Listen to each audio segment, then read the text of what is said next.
Yes, people. What's going on? Welcome back to the channel and welcome back to the MUFC Unfiltered podcast. I know you're probably thinking, international break, we're going to go missing. But you know what, man? This is one of my favorite shows of the week. And yeah, man, we're here to discuss all things Man United with the brothers in the building. We've got Ash and Flawless. How you doing, brothers, man? Everyone blessed? Yeah, all good, chilling. It's international week, innit? It's just boring. Yeah. Waiting for football to be back in it. Do you know what I mean? That's what it is. You've got nothing to talk about. It's just, yeah. I don't even watch England anymore. I can't lie. If there's not a United player in the squad, it's just not for me. Do you know what I mean? So, just where I'm at, you know. Yeah, boy, 100%. I'm with you, man. I think it's probably the worst international break ever, man. Like, apart from the first couple of days when we had news about Dubai, man. But this one's been dead, man. You get, man. Yeah, you're right. You know, England, I don't even care anymore, man, because there's no United players in there. I don't have to really focus on them. Pay attention. You know what I mean? Let's be honest, bro. We used to dominate that. Remember, we used to have like Wayne Rooney, Cleverly, Smalling, Welbeck. Brother, we used to be cooking that England team. Now, not one United player. Obviously, Rashford on loan, technically, with a view to buy. But even him, I don't think he even played against Wales, did he? I'm not sure if he played. I have no idea. Yo, I did not watch the Wales game, so I have no clue. Yeah. Yeah, man. Now, you know what I did watch, though? I watched the Under-20 World Cup. That's been pretty decent. I don't know if you know, we've been keeping an eye on that. I watched Colombia-Spain last night. That was a game. Bro, I'm not going to lie to you. I did watch Colombia versus Spain. And I was like, this was a good game, you know. So, yeah, maybe me and Nash are on scouting report. You know what I mean? I don't know. You know what I'm saying? Like, that's... Yeah, big up Charlotte. I hope you're well, Charlotte. But you know what it is, though? I think for me, yeah, it's one of them ones where, like, you know what it is? It's a toxic relationship between Man United. We say we don't care, but really and truly, we do care. You feel me? We do want to watch Man United. But the problem is, though, you know what I mean? It's one of them ones where it's a love-hate relationship with United, isn't it? We want to watch Manchester United until we start watching Manchester United. Bro, exactly what I mean. No, we want to watch Man United win, but we know they're not going to. Do you know what I mean? You know it's going to be, that's it. And we know we get there, it's just pain. It sounds great. Oh, United are back. And like, when you don't actually focus in on like who we're playing and the players and the manager and what's going on. Oh, United are back. United are playing such and such. Oh, fantastic. Let me sit down and watch. And then you see the lineup. And then you see the manager. That's it, the lineup. You see the lineup and it's depressing every time, and it flawless. Because you know, I mean, we know what the lineup should be, and then we see the lineup. You know what the lineup is, and then you look at the bench, and you look at the bench, and you go, "Hey, the bench will probably be the starting lineup." Like, what's going on? Like, what is bro? And I feel like the one game a week here. I always said I was against this. This one game a week is horrible, man. Like, United should never have one game a week, even if you believe United deserve it, which they do. You lose to Ange Postecoglou, who hasn't won since that Europa League final. You deserve to be having one game a week, but bro. Because you know what it is, though? You've got to wait for one game a week, yeah? That's a 3-4-3. You don't know who's going to play. You might get a win, you might not get a win. And it's like, then your whole week's dictated on that whole... Then you got to speak about that one game, bro. You can't even switch it up and talk about Man United versus Midtjylland or Man United away to, I don't know, who were we playing last year? Like, these Europa League. Yeah, I forget Grimsby.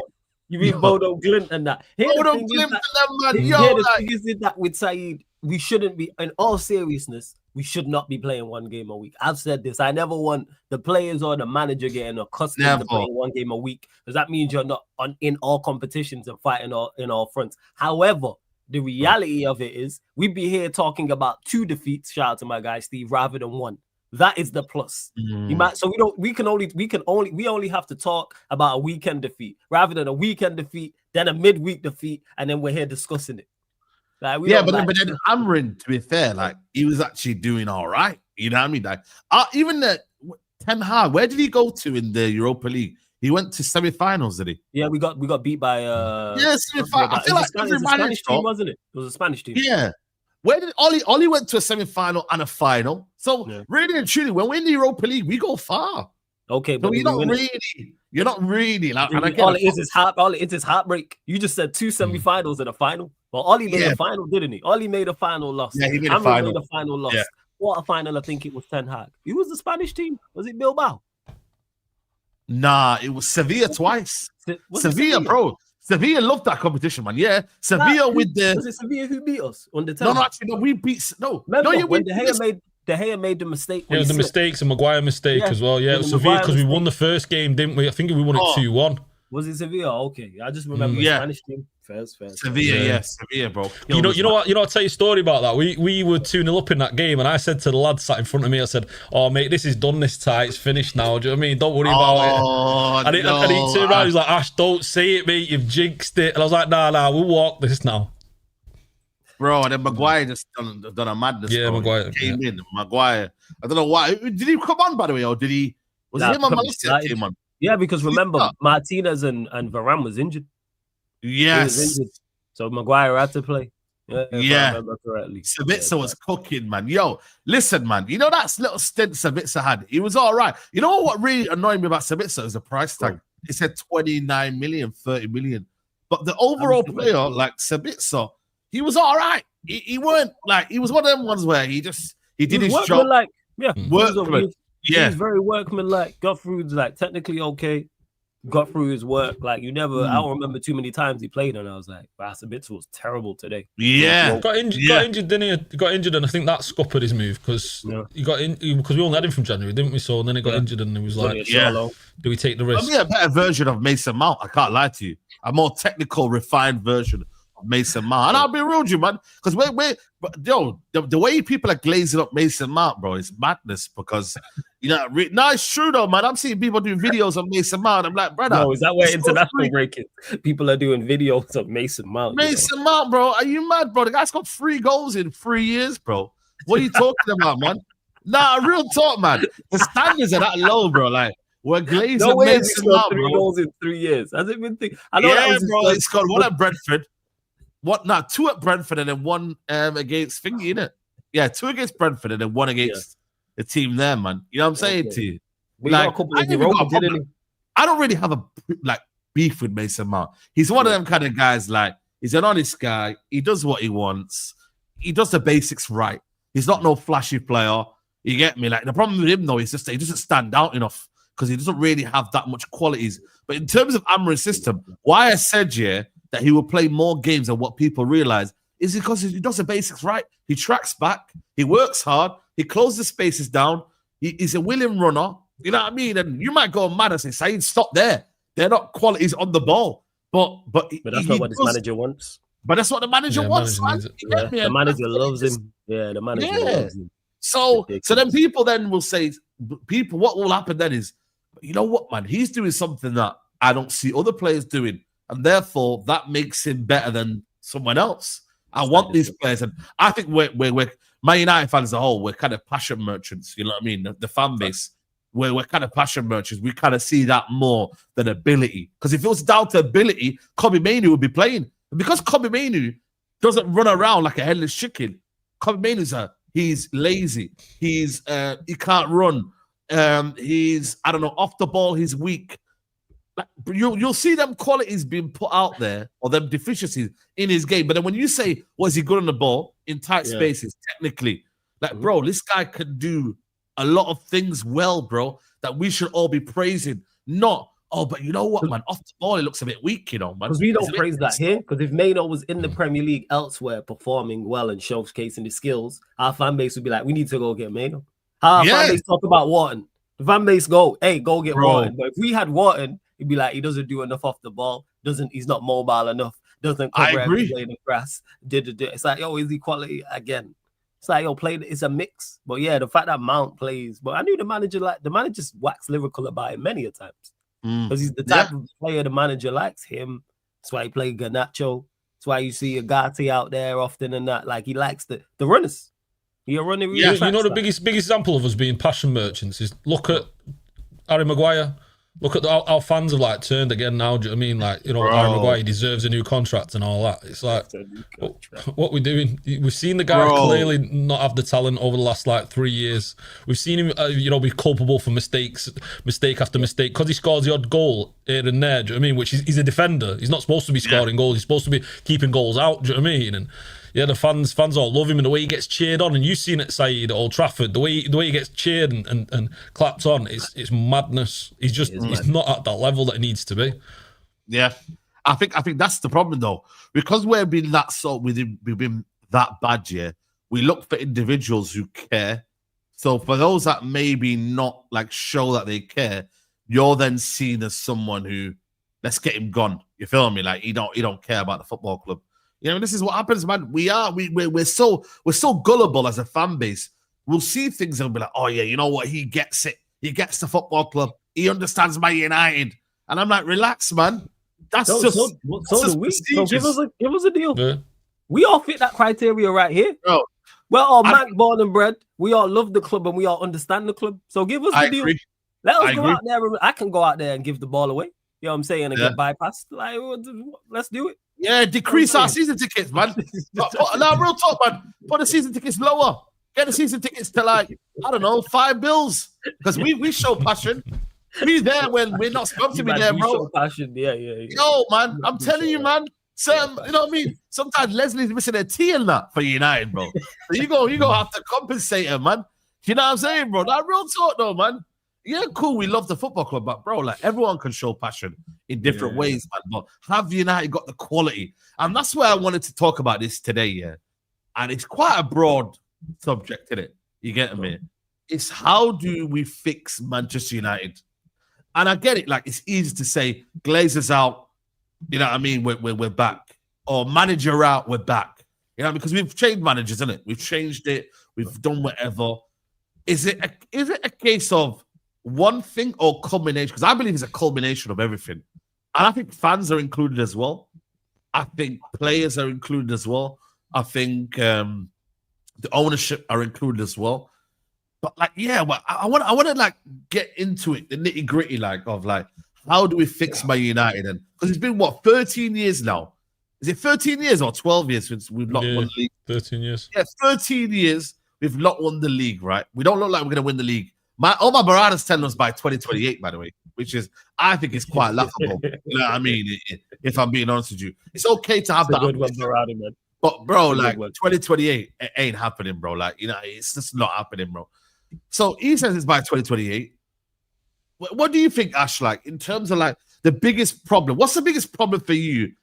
And then we'll get into maybe kind of the fixes and how we solution. What's the biggest problem for you? Biggest problem for me, I think, is the laid-back culture at United. It's not a winning culture. It's a tomorrow culture. Do you know what I mean? It's like give players time, give manager time. It's a culture of mañana, tomorrow, next day. It's not right now. Right, what we're doing right now. Right now, we need to win. And you look at all the top clubs who go on to win trophies and do well. Look at 12 Premier League managers. I think it's 8 of them have won it within the first 18 months, won the Premier League within the first 18 months of the 12 managers that have won the league. You look at setting the culture at the club, that boils down to the manager. A manager comes in, look at Arteta. Arteta came into Arsenal was shambles, and he set that culture there, do you know what I mean? And okay, he stumbled and struggled at the start, but you could clearly see the culture being set. You could clearly see his style being implemented. We've not been able to see that with Amorim, unfortunately. You look at Jurgen Klopp, you look at Pep, you look at all the teams that have come around, all the top tier teams, the culture is set by the manager. It's not, you can't set the culture and a style by ownership or boardroom. That's madness, because managers all have their own different style and all different culture. Do you know what I mean? So you can't say, oh, we need to set, and with United fans have been saying this for a long time. They've been saying, oh, United need a certain style, a certain way of football. Yeah. But that can never be the case. A manager's never going to adhere to a club style. The manager's always going to bring his own style, at least a good manager. Average managers, yeah, you know, your Graham Potters, your average managers might come in and they might adapt to a club. But top tier managers, your Inzaghi's, your Klopps, your Peps, your Sir Alex's, your Ancelotti's, they bring their style and they adapt. Do you know what I mean? And we've not had a manager who's been able to take over the reins and implement a culture strong enough to win at Manchester United. Jose was on the way down. Ten Hag was on the way down. Well, not Ten Hag, sorry. Van Gaal was on the way down. Ten Hag, really, he was propped up by the style of Ajax. Yeah, he was carried by Ajax's culture. Ajax's, you know what I mean? And that team, do you know what I mean? He was carried, and we didn't really look at that closely enough. And you look at Ruben Amorim, unfortunately, he's been carried by a weak league. And listen, there's plenty of players who come into the Premier League with loads of hype, do you know what I mean? And then they fail, and they don't do well. Amorim's just another one of those, like most managers do, come into the Premier League and don't do well. You know, to be a top-tier manager and implement your culture, you know, you've got to be a little bit special. You've got to understand the job, and you've got to have a little bit of experience, especially for a club at Man United. And for me, it's just getting that manager and having that ruthlessness that sets accountability at the football club. We last week, I think it was last week or the week before, me and Flawless were checking the Chelsea managers since Jose got sacked. Yeah. What was it? 17 managers? 17 I think managers. it was. 17 managers since Jose, first got sacked, and they won multiple Premier League titles, multiple Champions Leagues. Do you know what I mean? You look at Man City, and people say, yeah, but they gave Pep time. He won it in the first year, but they didn't give Mancini time. They didn't give Pellegrini time. The moment they started to see who was on the way down, boom, next man, right, let's move. Do you know what I mean? And for me, it all starts, the accountability all starts at the manager. And I feel like once you get a decent manager in place who understands and kind of forces that winning mentality in a football club, you know, nothing's going to change. It doesn't matter if you've got a great boardroom. And we've had arguments before and heard about Barcelona. We've had arguments about Manchester United and the culture. You need a good culture around the club for a manager to succeed.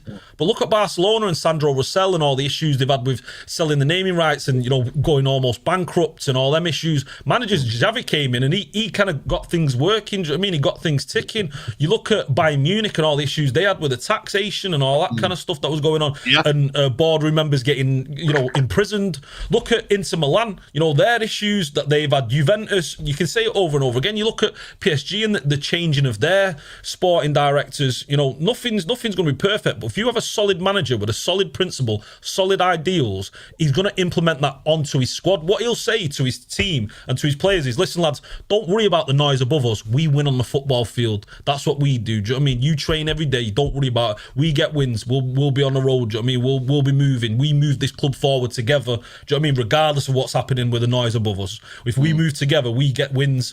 Unfortunately, this manager is looking for excuses, and he gives the players excuses. Oh, there's a storm coming. What's the?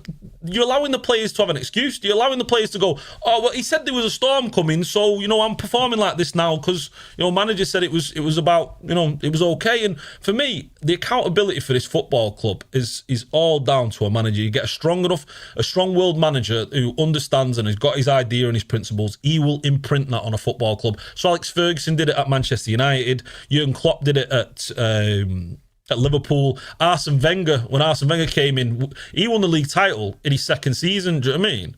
You know, you look at manager, Inzaghi won it in his season, but prior to that, they had 5 different managers at Inter Milan. You know, in the 5 years prior to that, Barcelona have had 11 managers in 10 years. I've said it many times. For me, it all boils down to a manager. I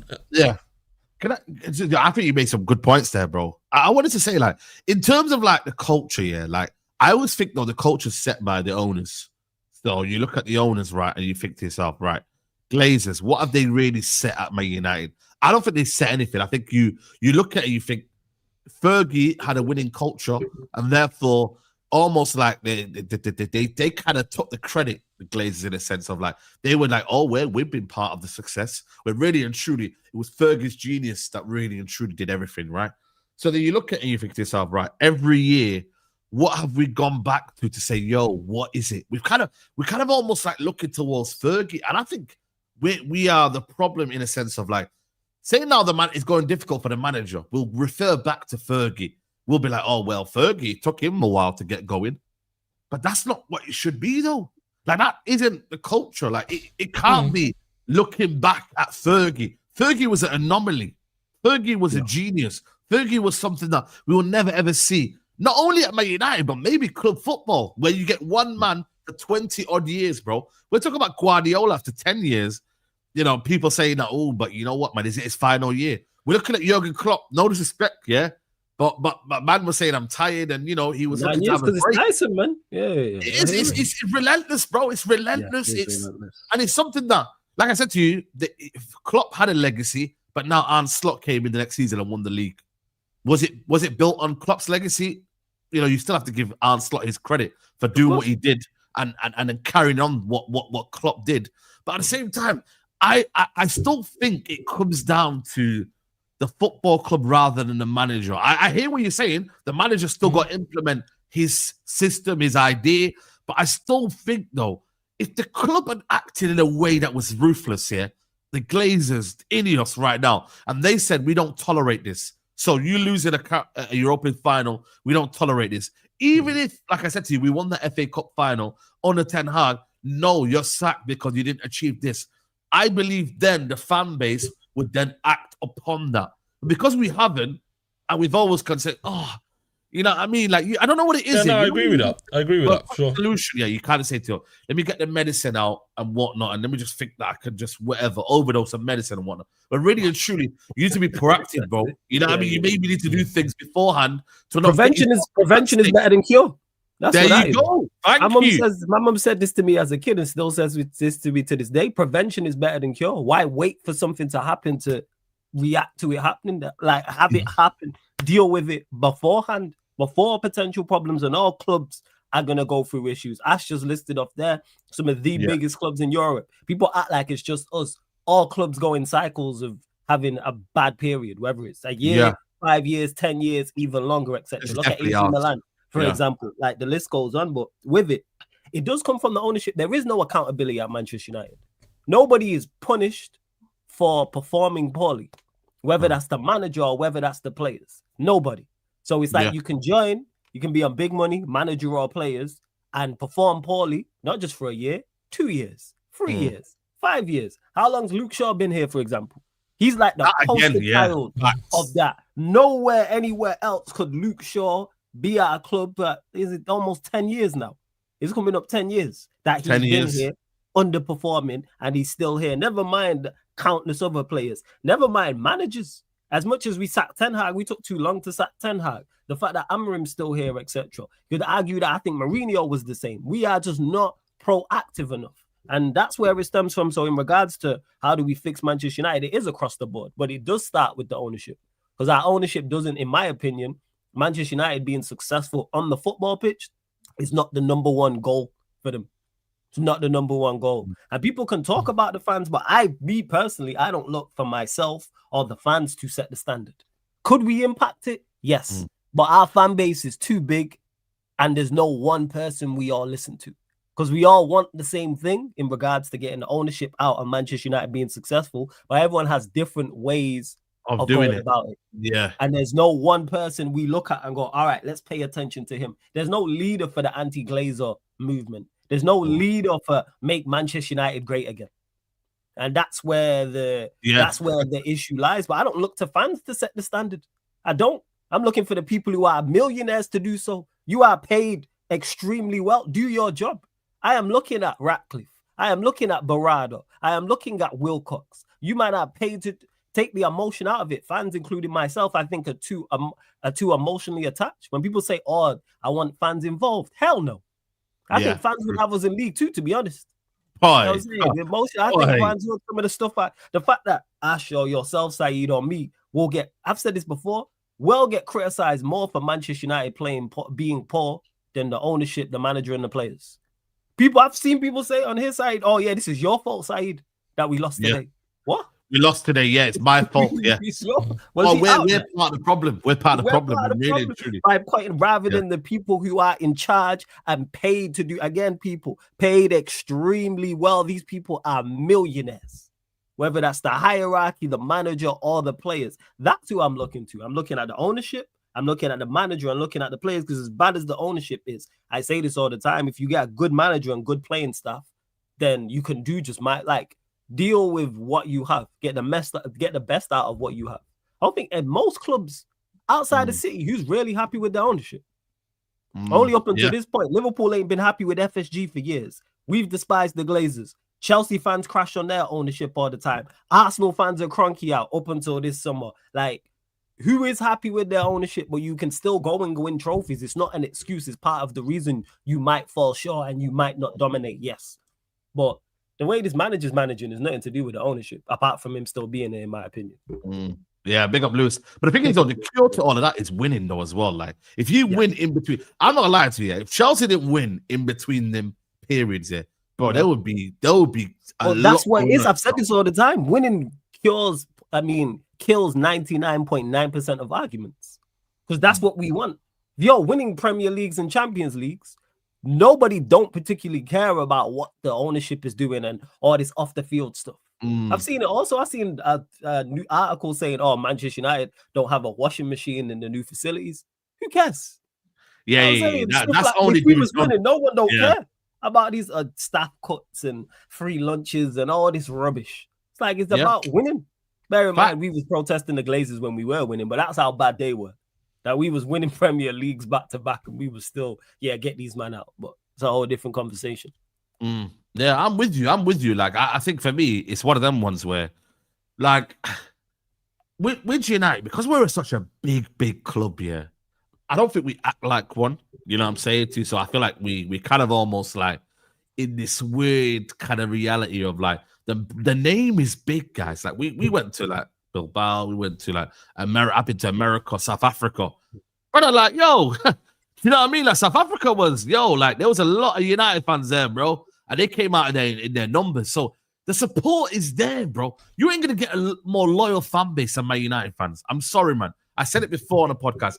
72,000. Whether you think, they're all deluded and they're all mad and they're all whatever.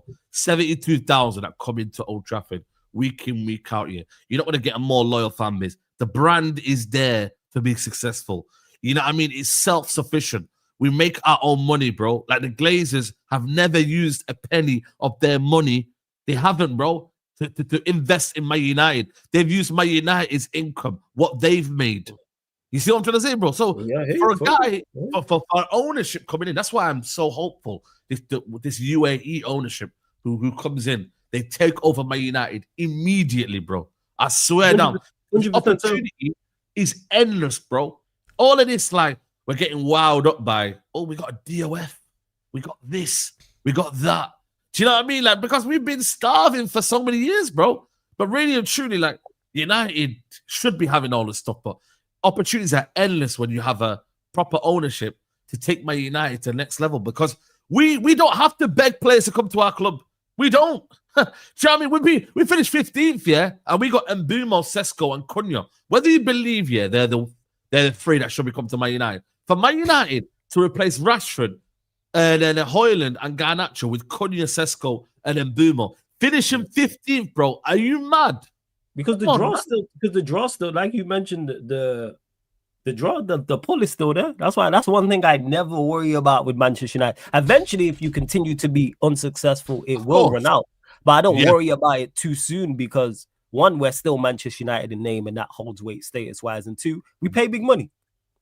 People forget that, like, the power of the pound doesn't still hold weight. Most players coming here are going to get the best deal they've ever got, and a lot of them, like, look who Bremo rejected for us. Man rejected 3 Champions League clubs. People forget. Now we didn't overpay. JJ Ash, we didn't overpay, bro. We did not overpay. Relax, man. That's the only one I look at and say we overpaid, but I don't think we overpaid for Cunha. Cunha was 22 million more than Garnacho. Yeah. I mean, that was a release clause as well. That was a release clause. And Bremo was 20 more million than Amadaweke.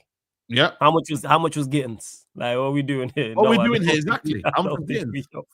When you look at it relatively as well, they were proven as well. They done it in the Premier League last year. You see what I mean? I don't think we overpaid, no.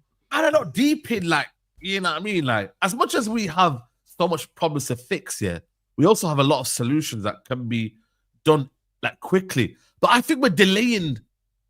I think this football club is delaying a lot of things, Like, you see United here. I'm not saying I can come in and fix my United, but I can come in and fix my United. You know what I'm trying to say? Like people, like, you know what I mean, bro? Like, people can say, you know why, though, Saeed? You know why? Because you're a football man. Because you're a football family. Because you watch football. You understand. You look at around our football club. There's no football man. Omar Barada's not a football guy. He's a finance guy. Do you know what I mean? No. The Glazers, they're not football men. Do you know what I mean? They have no interest in football. You look at the majority of our team, other than Jason Wilcox, he's the only one, arguably, that's a football guy. Only one. Do you know what I mean? So these guys, they're just playing out. Imagine if you went into a field like you're telling a chef how to cook meals. Do you know what I mean? Imagine. That's Imagine. you'll tell that, and that's where it stems from, and that ties into what you just said, Ash, about Saeed being a footballing guy. That's why I say football being the number one goal for whoever the ownership is. I'm not fussed about rich owners joining and us buying every player. I just want people, obviously, to have some form of financial backing, but also want what's best for Manchester United football. Top of the list is Manchester United being the best on the football pitch. It's it's secondary. It's like it's Manchester United. The FC don't count. It's like, it's just Manchester United finance. That's what it is. Take the CEO. If you just fight, that's what it seems like. It's just. But is it boring then? Do you reckon it's boring because, like, when I'm not saying that Glazers and Ineos are purposely doing it here, but are they purposely? It's almost like it's on purpose why they don't want Man United to be great, because they feel like it's going to be boring. Like, you know, like United being a boring club where you just like, oh, they're just winning. You know what I mean? I think it's boring for the Glazers. I think the Glazers just look at it business-wise and just say finance. Can we make money? I don't think they've got That's a clue. how they look at Manchester United. Yeah. In regards to Ineos, I think that I said this, they have done good things, yes, but I think the manager side of things is terrible, man. Yeah. You know what it is? I don't think sorry, Flawless. I don't think they know what bad looks like. They just look at the numbers and go, we're doing well. These numbers are pretty good numbers. Our revenue's great. We're doing pretty well here. Oh, the manager must be doing well. Therefore, they look at a game of football and watch Man United. They don't know what they're watching. Do you know what I mean? They watch the game and they don't understand what's going on. So to them, they just see the numbers and just go, okay, yeah, we must be doing all right. So yeah, let's keep it going, keep it moving. Listen, if we sack him, it's going to cost us loads of money. That's not good for us. Therefore, we don't sack him. Do you know what I mean? And it's simple. They just don't understand what's going on the football field, so they don't know it's bad and they don't know how to improve it because they just don't understand what's going on, and it's a shame. It's mad. It's like you all of a sudden taking over a rugby club. Do you know what I mean, Saeed? You know, and you seen the numbers fantastic. The numbers are really good. You're not performing very good, but the numbers are really good. Like fans are paying loads of money. You know, merchandise is rolling in. Plenty of opportunities. Teams like it's winning. Some games it wins. Some games it loses. You know, the fans like, oh, we'll back the manager. You know, and you're like, oh, well, I don't know what's going on the rugby field. You know, proper intellectuals, rugby fans who understand and see what's going on, going, nah, this isn't sustainable. This isn't good enough. This isn't right. And you're thinking, yeah, but there's a lot of fans out there who say, well, stick with them, man. The numbers are good. We're making money. So why don't we carry on? That's what you do, wouldn't you, if you owned a rugby club? Because you wouldn't know what you was looking at because you didn't know what you was looking at. So you wouldn't change anything. Why would you? And that's where we're at as a football club, unfortunately. We need football men and football fans in. You know, and we've not really got any. We've got no one there who is a fan other than Jason Wilcox, and you can trust him. Do you know what I mean? But Barada's the same. He doesn't know what's going on. And it's probably the most competitive it's ever been, guys, man. Like, you know what I'm saying? Like, so you need to even make even tougher decisions. You need to be even more like, I don't know, man, like more on it, man, more than ever, I believe. I ain't gonna lie to you, like, when they came in here, like, don't get me wrong, what is it, 18 months now they've come into the role. They finished now. It's 18 months, I believe. When did they get ratified, Ineos? Let me see when Ineos ratified. Let me know in the chat. It was about December, weren't it? When they kind of weren't it Christmas Day or Boxing Day or something? Did we get the news like for Christmas? Like, it was like a big, you know, complete takeover. It was 21st of February, 2024. He says Sir Jim Ratcliffe completes deal to buy Man United minority stakes. So it's been 18 months. Jeez. So in them 18 months, they have overseen 8th, 15th, and you know what? Musa was right, man. To have 3 years in a row of you finishing outside of the top 6 or whatever it is here, that is not like bad luck. That is a trend, and that is a bad indictment on Man United, bro. And that is on Ineos, bro. You get me? Like, you can say the Glazers are there. Don't get me wrong. We know the Glazers are there, but since they've come in 8th, 15th, and this year, we don't know where we're going to finish while Amrin's in there, or just in general. I still don't have a belief where we're going to really finish because it's yo-yo performances. So how are you supposed to, like, how are you supposed to bed in a culture at Man United? How are you supposed to understand what needs to be fixed when really and truly we don't know where we stand? Is it getting into Europe? Are we happy with the top 10? Is that not what he said, though? Did he not say until Europe is until Europe's not a possibility. That's when the issue. Did you say that? Like that. Or that? No, sorry. Rumors said that. It was rumors that stated that.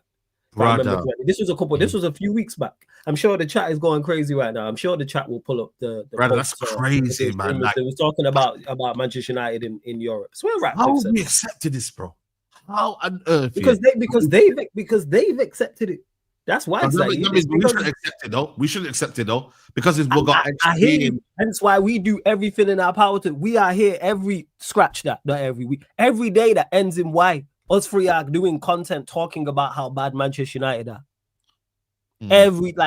What more can we kind of do? Ash's tweets crack me up. I love it because they're just so matter of fact. Oh, are we not in reality then? Are we not in reality then?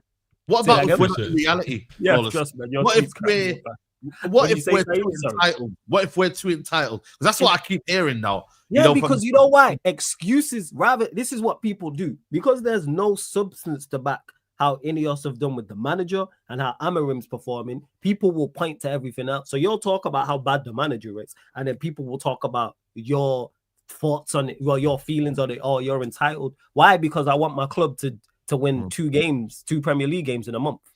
Is that too much to ask? I am asking for the bare minimum. We haven't won 2 Premier League games in the same month since January. It's now October. And we won 1 game a month in August, 1 in September, and we'll probably only win 1 in October. I don't think we win any of our next 4. But that's a whole different conversation. We're asking for the bare minimum.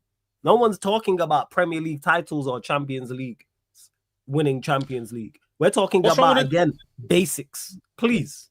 Win back. What's wrong with entitlement? What's wrong with entitlement? Like, it's not having standards. What's wrong with having standards? Yeah, and United should be a decent. They try to make it ugly. Ash, I don't think having standards is entitlement. I think, hey, I want my club to do the very best it can. Bear in mind, 100%. Not win every time, because you can't. We didn't win every time under Sir Alex Ferguson, but the aim was always there. We're not even attempting to be the best. We don't even attempt to. You can fall short, but it's like, right, there's no even like trying. In my opinion, like other clubs in the league, like you telling me, like Palace, for instance, I think Palace try and do the best they can do. They attempt to be the very best they can be. Obviously, they're going to fall short because they're Palace and they don't have the resources. Yeah. Same way with Bournemouth, they do everything in their power. Same way with Fulham. I'm talking sport, and it's football. Club. Yes, that's it. Football is entitlement. You expected to win. So Alex Ferguson came. He was entitled. He wanted the best players. He wanted to win. Do you know what I mean? That's just part of our club, part of our makeup. That's just what we've been as a football club. And the moment you start to lose that, you start to lose our identity and our culture. So these fans saying, "Oh, well, give it time," oh, you got to have loyalty and all that. That's not our football culture. They're mistaking our football culture. Our football culture, built by Sir Alex Ferguson, is entitlement. Win now. When we weren't winning, you're out of the club. Do you know what I mean? That's how many players. People talk about loyalty and talk about backing your manager. Okay, well, let's maneuver that and move that to players. Look at how Sir Alex treated his players. He was ruthless. He was known to be ruthless. He had no loyalty with any of the players. Do you know what I mean? Only the ones that were performing week in, week out. That was it. Do you know what I mean? And that's how it should be with a manager as well. It's madness. I just don't understand how are we entitled by expecting our club finishes in Europe. That, if anything, we've dropped our standards. We used to laugh at Arsenal for saying, well, they're a top 4 club. Do you remember them days? We used to look at Arsenal and be like, oh, they finished top 4 and they're celebrating winning top 4. Do you know what I mean? And getting top 4 like it's a trophy. Now we're at that standards. That's where we're at. Do you know what I mean? We're not. Fans are trying to maneuver us even lower and say, well, actually, Europe's a little bit too much for us. Mid-table is where we should be looking now. Get in the top R, finish 8th or 9th. That should be a good. How far does it drop you? Do you know what I mean? You got to be careful with that shit. You got to expect be careful, standards. Man. Trust me, you're right, man. Because then you start to move. Like every year, you start to look expectations. Like, bro, like this year, like man, are talking about 8th is a good position. Like, and that is madness, bro. Like, you get me, like, and you can say cool, but you finished 15th last year. But then look at all of a sudden. And not Ange ain't doing nothing. You know what I mean? The fact that he ain't won a game since the Europa League just tells you for you to know. They gonna win a game. That first one's coming against us. Sorry, go on. He's coming and he's getting back-to-back games. And look how their fortunes have changed. Like, we always look at the worst possible situation of but who'd you go and get? That's the biggest thing that United fans love to do. But who'd you go and get? But what if it gets worse? What if it gets better? Yeah, what if it gets better? That ties back into what I said, is because there's no substance to back the manager and the current project that's going on and what's happening at this moment in time. It's, oh, well, why would he do better? Well, let's see. You know what I'm saying? Maybe he does. Maybe we do get Xavi and Xavi performs better, or Glasner, or Areola, or whoever the manager is. Like, or what if he don't work? We get another manager. What if he don't work? We get another manager, and so forth until you get it right. Like, we've done this in the past before. Other clubs have done this as well. It's what Manchester United are looking for from a manager is extremely tough. We're looking for a manager to dominate at the elite level. That is very, very tough. But currently, right now, just get us competing and just being competitive. Right now, we need back-to-back wins. And fans are saying, no, we don't deserve back-to-back wins. We need to stick with this manager. Do you know what I mean? We won't just back-to-back wins. There's that guy with his haircut. Do you know what I mean? He's dying out there. Do you know what I mean? With that hair. Bro, and that's madness. He's getting abused for that, you know, man, because apparently it's a clout chaser. Brother, he did a challenge here that you should be looking at thinking, yo, that's embarrassing. That is almost like a reference point, yeah, to like how bad Man United are. That United can't win 5 games in a row in all competitions. But yeah, you got top Reds here saying that he's a clout chaser and that he is not a Man United fan, all because he's doing something. Not only, by the way, for a good cause, by the way, as well, because I think he's donated his hair to charities, yeah. So big up to him, yeah. But it's like that should be a reflect. Like, this is why I just hoped, yeah, that he did it for 2 games instead of 5, because it would have been even worse. Like, let's be honest, that would have been even more damning on Man United. Because it's 5 now, and we got 1 game a week. It's like, oh well, yeah, it's not. You know, I'm not really gonna fuck. You know what's crazy? Wolves won 5 games in a row last season. Yeah, I know. Without Europe. Without Europe, with a new manager, Wolves, the new manager as well, won 5 games in a row, and that went across all comps. That was in the Premier League as well. But again, it ties back into what I was just saying about people. Rather than, well, he's doing this challenge and saying, if Manchester United don't win 5 games in a row, I'm not cutting my hair. Why does he look like that? Why is his hair like that? Let's actually. Top Reds don't want you to know about that. Top Reds don't want you to know. Start to flawless. You're doing your challenge right now. I got that too, man. I'm doing the 5-game challenge too. You feel me? Now 2-game challenge, 2-game challenge. 2-game challenge. You know what I'm saying, bro? I'm not fighting my hair till United win 2 games in a row in the Premier League. Jesus. Bro.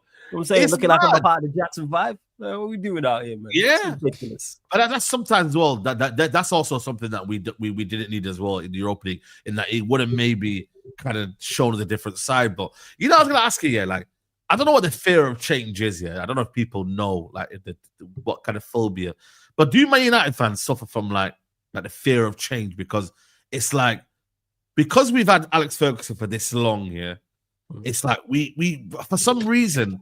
It's a case of we don't like sacking managers. We don't like doing this. We don't like doing that. We don't do this, so we don't do that. That's not in our DNA. It's not in our culture. But it's like you are kind of like, I don't know, like you're enabling a side that where Man United could actually go into and benefit from. That we might say to ourselves, well, we're not part of that. We don't do that round here. Well, why don't we do that? I don't really think that's the case. Like, bro, like, you know, I mean, I'll be real talk though. When we was about to sell Bruno Fernandes, for example, yeah, like the fear of change, I think people didn't want.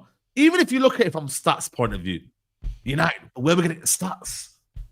But guys, we got the highest chance creator in Bruno Fernandes. But we can't lose Bruno Fernandes. What are we gonna do? It's almost like the worst case scenario. Man United are gonna be finished. We're done. It's over. Kalas. Brother, we literally left. Ronaldo left, yeah. And I think, was it 2 seasons later, we won the league? You know what I mean? I really think, yeah, Man United have they really have like a fear of change, bro. They don't like change. They don't, bro. Let's be honest, man.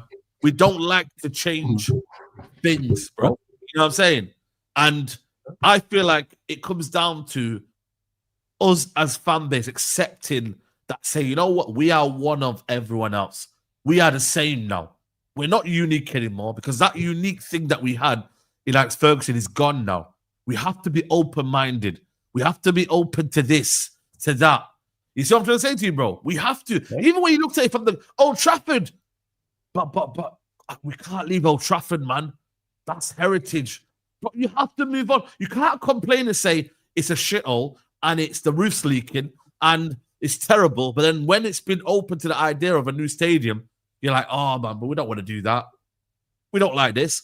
When it's a case of like, we got new foreign owners here and they're from the Middle East oh, but you know what, we can't do this. Oh, but you know what, this is going on. You see what I'm trying to say? Like the fear of change is because you know what it is. It's a fear of change because it's the unknown, and that scares people. Like as bad as Amorim is, we know what we're going to get because he's been here long enough. So you have previous evidence. There's a big enough sample size to say, this is what we're going to be. This is why it's like, what happens if it's worse though? Because it got worse from like you can't live your life in fear like that. Forget football, that's in any aspect. Like, so because you was in one relationship and it went bad, you're never going to get in another one. You're never going to go on another date with another girl because it was bad. Or if you went on another one afterwards and because it was worse. Like, you wouldn't do that in any other aspect. But And especially when we're talking about elite level sport. That's what doesn't make no sense. There's comfort in the unknown. There's comfort for people in the known rather than the unknown. Familiarity. Familiarity. And then again, people have this unhealthy attachment, big up to Kevin, to managers that get here. I don't know what it is. Not all Manchester United fans, but a large proportion of the fan base, as soon as a manager is in, we back him no matter what. There seems to be there seems to be that is the message. Hey, we back this guy because it's Manchester United and he's one of our own, and we don't criticize. We're not like other clubs. Just listening to you there, you know what I think it is? I think it's because they don't know any better. That's all they know from success. That's the only success they know. And you know, it goes back to what I say about managers and the way the successful blueprint works. Like, if they were more schooled in football and they looked around Europe and see how football actually worked, do you know what I mean? Then maybe they'd understand and they'd get it and they'd see it. But because a lot of United fans are just primarily United focused and they just eyeball Manchester United and nothing else, and all they've seen is loyalty works with a manager, then that's how they think that must work, that must win. Do you know what I mean? Rather than going having a look and see how Real Madrid, how Barcelona, how Bayern, how the rest of them do it. So they're trapped because they just don't know any better. But then the thing is, you should look around the Premier League and look around the most successful clubs in Europe and go, yeah, but they're not Man United flawless, not the Man United way. Do you know what I mean? Man United are different. The Man United way, you know what the Man United way is? Winning. That's the Manchester United way. Yeah, but the only way we win is through loyalty, because that's the only way we have ever won. Loyalty, you know. What is this? It's a revolving... Is this a Tesco club card? Are we like, man said Tesco club card. I mean, Tesco talking about loyalty points. Man can't go Sainsbury's. Do you know what I mean? He's not going Sainsbury's. He's not going Little Aldi. He's got to get his points. Do you know what I mean? Points. This is McDonald's points or something like that. How about we put some points on the Premier League board? Can we do that? That's where I want points. Can we get into the plus goal difference? Hey, can we finish somehow in the top 10? Can we get there, please? Back-to-back games. Yeah. I'm saying, can we win back-to-back games? Like, ridiculous, yeah. And back to the Bruno point that you made as well. That's the prime example. Like, we haven't sold better players than Bruno. Bro. That's what doesn't make no sense. We've sold all our top goal scorers at some point have left in the Premier League era at some point. I agree. They were sold, or they got older, or they retired, or whatever the case may be. Same with midfielders, same with defenders, same with goalkeepers. Like, we pushed out some big players, haven't we? When you think of it, we pushed out Jaap Stam and Beckham and Nistelrooy. We've picked some of the greatest players in. If we do a Premier League all-time 11 now, a lot of those players that suggested or get in there, we sold them.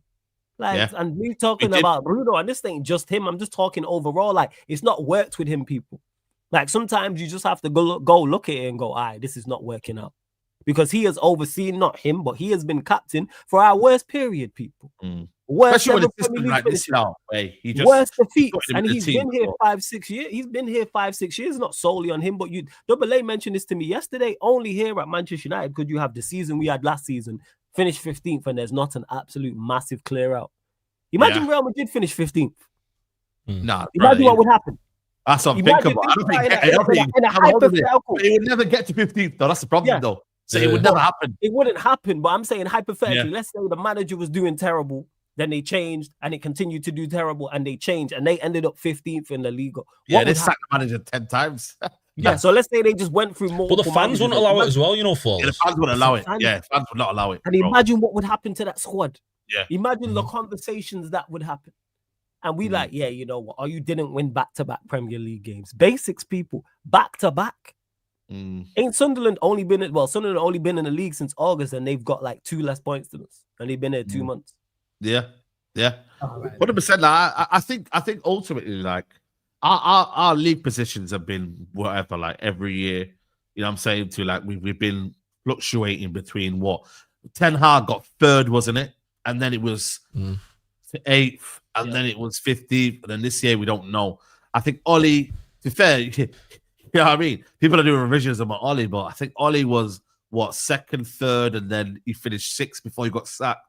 Van Gaal, top 4th, and then 5, and then got sacked. Mourinho, 6th the first season, 2nd in the second season, and then got sacked in around about 6th, 7th. Moyes 7th, sacked at the end of the season, though. So I think it was April actually, and then give it to Giggsy, and then man came in and whatnot. You know what I'm saying, in terms of, you know. So really and truly, like since Fergie's left, we've been fluctuating around this area, man. It's not been really a period where United fans can look and be, yo, this represents Man United in a sense, you know, and this is what we kind of look at though. And this is where I'm like, yo, when do you ever feel like you're gonna feel that pride for Man United? You watch them and you're like, oh my, that's my team, bro. That's that. You know what I mean? Like you, because at the end of the day, when we're going to be a competitive unit again. I hear you. Yeah, like a competitive unit, like where you look at it and think, you know what, man, that's what I represent. That's who I want to be represented by. You feel me? Because we're all gonna have this. Yo, we don't want this player. We don't want that player. We don't want this. We don't want this formation. We don't want this system. We're never gonna get and it's gonna be difficult to get a United fan base, isn't it? But really and truly, like I don't really hear things from the other clubs in terms of maybe. No, unites the fan base. Winning. Yeah, I agree. I agree. We'd have I remember when United were winning, you'd have the odd debate with your brethren about. It don't last long though. It's the odd debate about a player, maybe like, oh, this player should be playing instead of this player. The odd if you drop points, but overall, there was none of this. How do we fix Manchester United? There's nothing. Obviously, we wanted the ownership out, but everyone united. Winning unites people because everybody's happy. If we are right now contesting for a Premier League, we're over the moon. But let me say a question. Do you think AC Milan have these conversations every year? And they're looking at every year thinking, yo, man. I think so, yes. I think if there is some form if there is AC Milan TV, I don't know, but if you type in AC Milan content creators, I guarantee they're having these conversations, yes. They won the title in 2021, though. Yeah, someone's cursing out. Ourselves to AC Milan? Really? Yeah, somebody is cursing out in Italian, I'm telling you right now. There's somewhere, yes. I'm sure they're top of their league right now. Maybe just check Serie A. Maybe they're doing well right now, but yes, I believe all clubs by do a point. Look at Real Madrid. Now, actually, you know what? They're back to 3rd. Napoli's top now. Look at the Real Madrid fan cams after they lost to Arsenal, and it was like, Dave, man, like Dave and that. Shout out Dave. Like, don't get me. This happens elsewhere. It's just not here. It's just not as prominent like with Manchester United. But if there was an AC Milan TV, I'm telling you right now, they would be kicking off.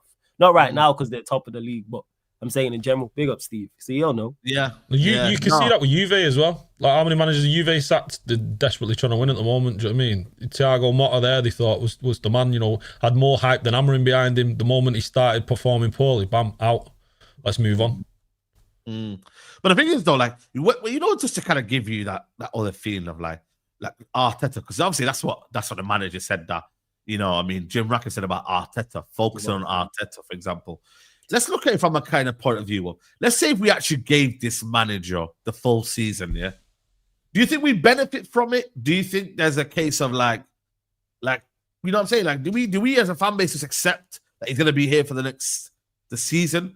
And if so, what comes off it? Sorry? You couldn't even answer. Yeah, I should say it was money. Yeah, saves money. That's what we benefit. That's the only benefit. I don't think it's about money because did we not get our best revenue this year? Did we not? We did, but that's nothing to do with the manager. That's just Manchester United. But here the thing is, in that same interview, the interviewer asked him, so will Amorim be here till the end of the season? It wasn't convincing. And he couldn't answer. And he answered actually, and he tried to bluff the interviewer. And the interviewer said, that's not why I asked you though. It's like, so he's here for 3 years, but you don't know if he's going to be here till the end of the season. They are just being wrong and strong when it comes to Amorim. But no, we don't benefit because he's a terrible manager. All of the evidence points to this manager not being good enough. There is nothing to state that. I was saying, I was mentioning to Ash, what is good about him? Yeah. No, but I was mentioning that in a point of like United as a whole, right? Patience, right? In terms of like, let's say for example, players. Let's say for example, like because we were looking at Ogati, for example. Ogati, let's be honest, man. Is there much patience you can have with Ogati? He ain't good enough, right? Or you can look at it from the other end of the spectrum. Dallow's been here for far too long. Yeah. You know what I mean? So when people say like the idea of like patience here, like patience has to have substance behind it. Patience needs to come with some sort of valid kind of pattern that you see that is always going up and up and up. Yeah, like it's earned. Yeah, it's earned. Yeah. You don't just we just gonna give you patience because you no perform. Again, where else does that happen? In no other industry at the highest level. Again, I'll talk about competitive sport. Are you just giving patience when you are performing poorly? Yeah. And also, you know, someone mentioned, I don't know if there's a podcast here. Arteta does not survive, I reckon, his managerial career if there was no lockdown, or if lockdown didn't happen and we, for some reason, you know what I mean, was in the stadium at that time. I'm telling you now, I know it's a big if, but if Arsenal fans were present in the stadium in that period, Arteta does not survive, and you'd argue he'd be sacked. And because it was empty, and because it was one of them where you're at home, he went through that period. So it was a case of when the fans came back, you know what, man, we're back here. We might as well back the manager. Let's get through it. And then, luckily for him, things started to kind of maybe get better for him in a sense of like, he then went to 5th, then he got to top 4, and then, you know what I'm saying, bro? Like, so you would argue like patience can work, but there were a lot of factors behind that. The thing is, even with Arteta, it's not the fact he's referencing someone who hasn't won tells you all you need to know. He is referencing somebody. He's looking at the harmony. He's looking at the harmony. Harmony hype. I want to win. Yeah. Win. Arteta's still not won. Almost closing in on $1 billion spent, and he's still not won a Premier League or Champions League. We still run jokes and bants about Arsenal as bad as we've been because we've won more than them in that period. How about win? Please, win. Why are you referencing someone who hasn't won? That baffles me. That you're saying, well, look at Arteta. Finished second 3 times in a row. If you reference a Pep or Klopp or Slot or someone who's actually won, I go, all right, cool, I hear it. Referencing Arteta. What? Why would you pointing and focusing on one guy who's an anomaly? Do you know what I mean? How many other guys who've been given time and that have gone on to succeed? You know, why didn't Liverpool continue to back Brendan Rodgers after he finished second? Do you know what I mean? Why didn't they continue to, you know, why did they wait, 12 months after he finished second to then sack him? You know, and what happened after that? You know, it's not a mistake, it's a choice. Like, we're choosing to keep Amorim, do you know what I mean? That's what we're doing right now. And we're choosing to continue the mediocrity that we've had. You know, there's an old saying, like, the further back you see, the farther forward you will, do you know what I mean? Like, with what's gone before will go again. Do you know what I mean? We've seen what Amorim's been doing. Like, we know what he's got to offer. It's not like he's had, 10 games. You saw with Arteta early on, like, you saw something there with him. You saw his adaptability. You saw his style. Yeah, he did. You saw him bringing in young players. Do you know what I mean? He moved Saka, from left back. He tried left wing back. He moved him right wing. He did different things. Do you know what I mean? Whereas Amorim doesn't suit us as a football club. Playing 5 at the back at Old Trafford, Saeed. Come on, you go there and we're playing 5 at the back at Old Trafford. Like, that's just wrong. It's just wrong. It's madness. We're playing Luke Shaw over Aiden Heaven. Fredrickson's not getting a shout. Kobe Mainoo's nowhere near the team. Do you know what I mean? We've not got the. He's bought Cunha there because we need Cunha. Apparently, we need Cunha, and we bought Cunha. But actually, Mason Mount's going to start ahead of him. Like, what we do, the mistakes that are made are being continued to be made. We're throwing Harry Maguire up top as a striker. I can't remember which manager it was. Was it Klopp? Klopp put Steven Corker up top as a striker. Do you remember that? I remember. Yeah. He gets murdered for it, and then never happened again. These things, it's not part of our culture. It's not part of Manchester United, and the fact that fans back this, it's madness. I don't feel like any time's going to help. Do you know what I mean? We've seen enough now. you know, it goes back to what I was saying with the managers, the owners not understanding what's happening on the football field. They just don't get it. They don't see what they're not Manchester United men. They don't understand a part of our culture and what our football club's about, and that we're not a team that plays with, you know, 5 at the back, two in the midfield there, and two players in the midfield. That Bruno what Fernandes. What do you think Man United style is then? What do you think? Yeah, should be the Man United style? Is there a thing where you look at because we always look at different managers. Ten Hag came in, tried to do something. He tried to come in with his system, then went against it 2 games in and said, you know what, we're not doing that. Then went to maybe his system the next season with a 3-1-6. Amra's coming now, and he said, "Oh, but you wanted a manager that had an identity, and now you're all moaning." Like, I get it. No, 100%. I get winning style. That's where our issue lies, because your identity and style and system isn't. You think we should have wingers? You think we should? No, it's not even. I think for me, it's about attacking. It's on the front foot. I'm tired of teams dictating to Manchester United how we play and us being worried about them. The odd team, yes, I get it. If you're going away to Real Madrid, it's just stupid to go there and just go all guns blazing. Of course, you add in more defense. You're a little bit more cautious, and you're adding defensive. You're adding defensive ideas and defensive players, and maybe a more defensive style. But I'm saying most of the time, attacking on the front foot, dictating to other teams what you're going to do. That should be the Manchester United way. Whether that's a back 3, a back 4, whatever the formation is, attacking. Why are we it's less so for. Sorry, Flo. Sorry, it's less so formations. It's more principles of play. What are our principles of play? Do you know what I mean? We want to attack. We want to be risk taking. Do you know what I mean? That's what we want to do. You know, we want to control the games. Under Amorim, we don't take the risks. You know, how many chances are we creating as a football team? You know, you look at we're not a defensive football team. We don't sit back and look to, you know, just hold teams off. That's playing 5 at the back to start a football game. Look at Sir Alex Ferguson. He'd throw 4 strikers on. Do you know what I mean? If we were trying to get a win, I remember we're not throwing defenders on. Do you know what I mean? We're trying to get a win, and he's swapping defenders. That's completely counterintuitive to our culture. Like, you've got Xerxes there dying on the bench, never sees a minute.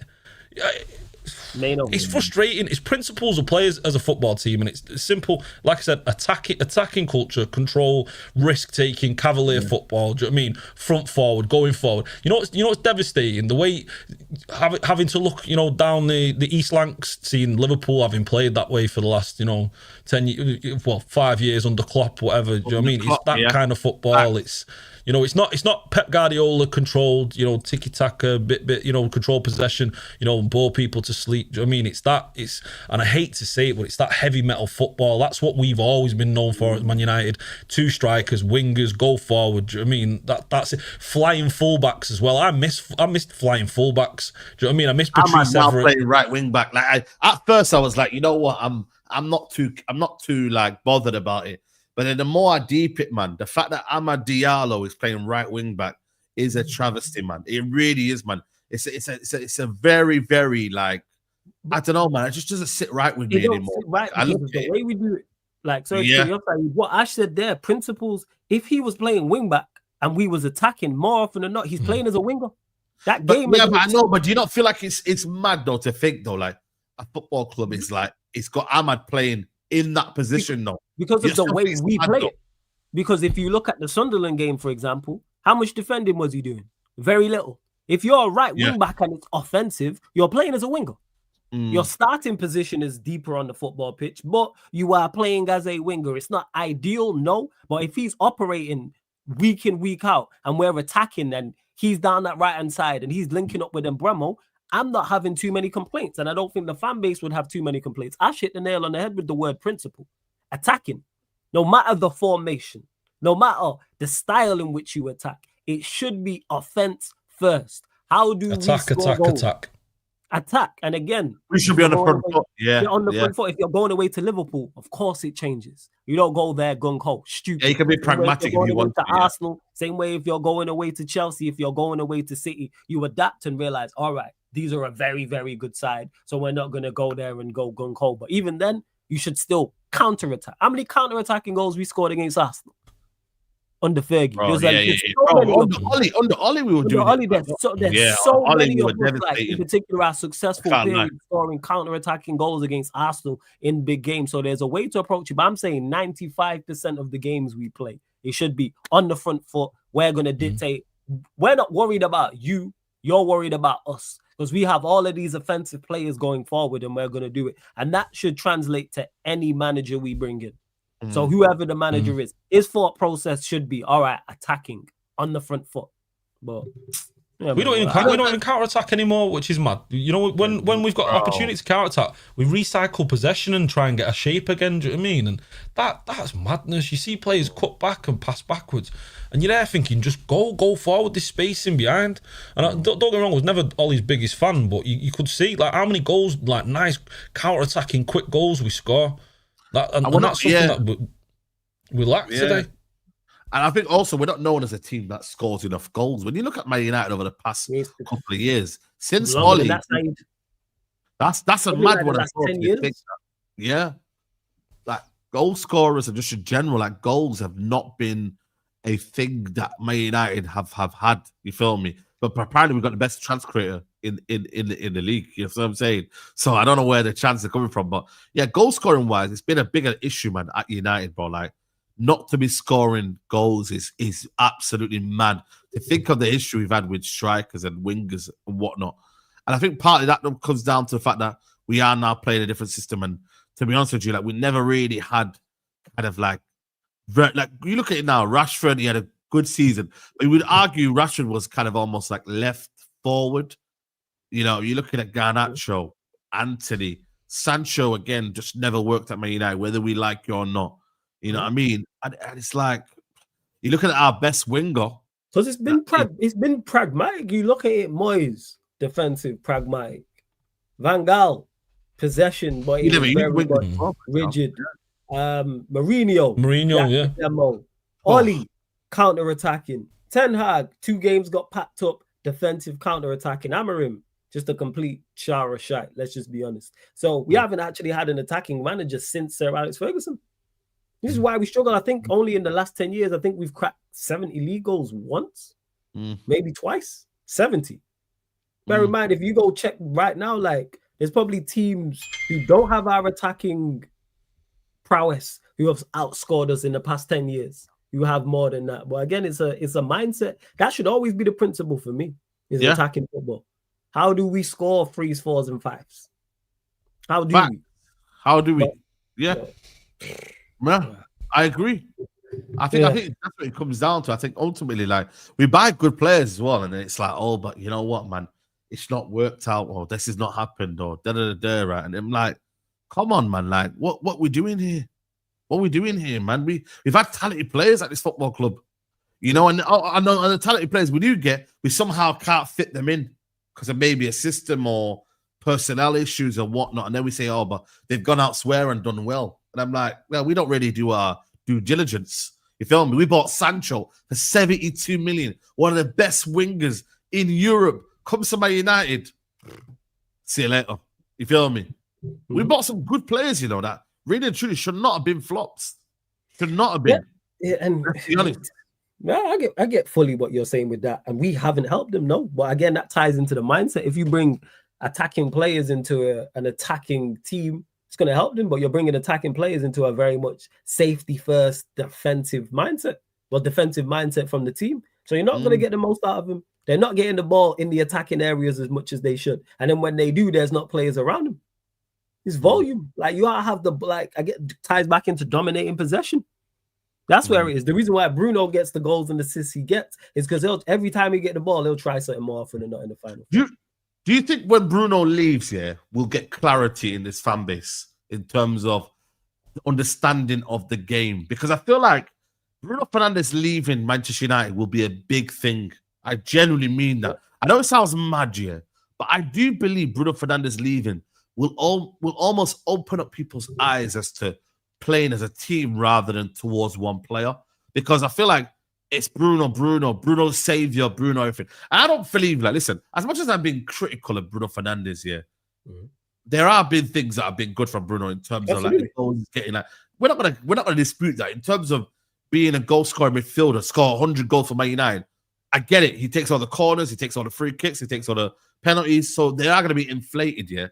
But I do believe, and I said it before and I'll say it again, Rashford and Bruno have to leave for Man United to finally wake up and say, cool, we're not reliant on them two. Because Rashford has also, that burden on Rashford has not been good for him, bro. Because now he then has to get that responsibility of doing everything on his own. When we know, I don't rate Rashford to that level, and maybe people do, but I don't think he should be having that burden on him. Same way with Bruno Fernandes, really and truly, like, he shouldn't be the savior for Man United. And I feel like we played to them too much. But now, if we do sell him next year, we should have sold him this summer, by the way. I got 100 million. But I do believe we will see a new Man United after Bruno Fernandes leave. And I think it would be for the positive, because we might not necessarily score more goals and get more assists, but we will be better as a team because we are going to play as a team, bro. You feel me? That's what I believe anyway. You might think I'm mad, and you might. No, I don't think you're mad. I don't think you're mad. I think we will be, because I think he divides opinion in the fan base. And when he's good, yes, he has his moments. When he's in the final third, and he'll get goals and get assists. But him playing deeper, I think he costs us just as much as he helps us, especially now playing in the central midfield role. And you're seeing his weaknesses, his strengths being masked, and his weaknesses being enhanced by the way we're playing. And there is this whole savior complex. I keep saying this, savior, like, where would you be without him? Where are we with him? So I always say, where are we with? If that's our, the reason people say, he's your best player, yes, hence why we finished 15th, because he's the bar. That's your best player, and he's your go-to guy. You are going nowhere fast, as we're seeing. You know what I'm saying? Your best players in your team are an indicator of the level you can kind of reach. Because let's say on the flip, people say, Flawless, you being harsh. On the flip side, let's say we had won the Premier League and Champions Leagues under him. What would people say? But Ronaldo, let me explain to you Ronaldo. Yeah. What do you mean by United won't survive? This is what I really want to get into. Yeah. Because it's what do you mean we're not surviving we're not surviving now. Yeah, we're 18th with Bruno. Where we finished 15th? We're 15th. Bruno Fernandes in the Europa League final. I said, you know what, man? There was a couple of United fans that always come up to me, out and about in Manchester. They've always said to me, yo, what have you got it in for Bruno, man? You're too harsh on Bruno. I said, if he goes out there in the Europa League final, I will give him credit in the match reaction. And I will say, you know what, man? Fair play to Bruno. He's put it out there. Captain's performance. Who went missing in the Europa League final? Cost us a goal, by the way. Ash, you were there. Who was the worst player on the football pitch? Bruno Fernandes. Yeah. And that was his moment to almost say, yo, shut all the haters up. Shut me up. Shut whoever says, you know what, they don't rate him. Shut me up, bro. And I was like, he went missing, bro. And I was like, bro, this is what I'm talking about, man. So when you say, right, cool, where would we be without him? And you think, where, I don't know what you said there, Man United won't be the same. I want it to be like that. We don't want it to be the same. Yeah, it's spot on. We don't want it to be this. We want it to be better. Yes. Yeah. That's the whole point. Because the reason why I don't hear the excuse about teammates and stuff like that, because if we had won stuff with him, what would people say? If he had led us to Premier Leagues and Champions Leagues, what would people say? We've been talking about how good he is and the captain, but now we're on the flip side because we're bad. It's like, no, he's going to be escaped. No, you're the club captain. You're one of the highest paid players. You play every game. So therefore, a lot of the eyeballs are going to be on you, not just you. Because the manager we criticize same way other players, but I'm looking at you as the captain. Not good enough. So, I think once he does leave, can't say necessarily it will get better because don't know who the manager is going to be, who the other players. But I'm just tired of the conversation surrounding him because I do think he's a detriment to the team. I really do. I don't really blame Bruno that much. Do you know what I mean? Because you look at him at Portugal, and I blame the football club, I blame the managers, I blame us putting so much pressure on him, I blame the players, feeding everything through him. Do you know what I mean?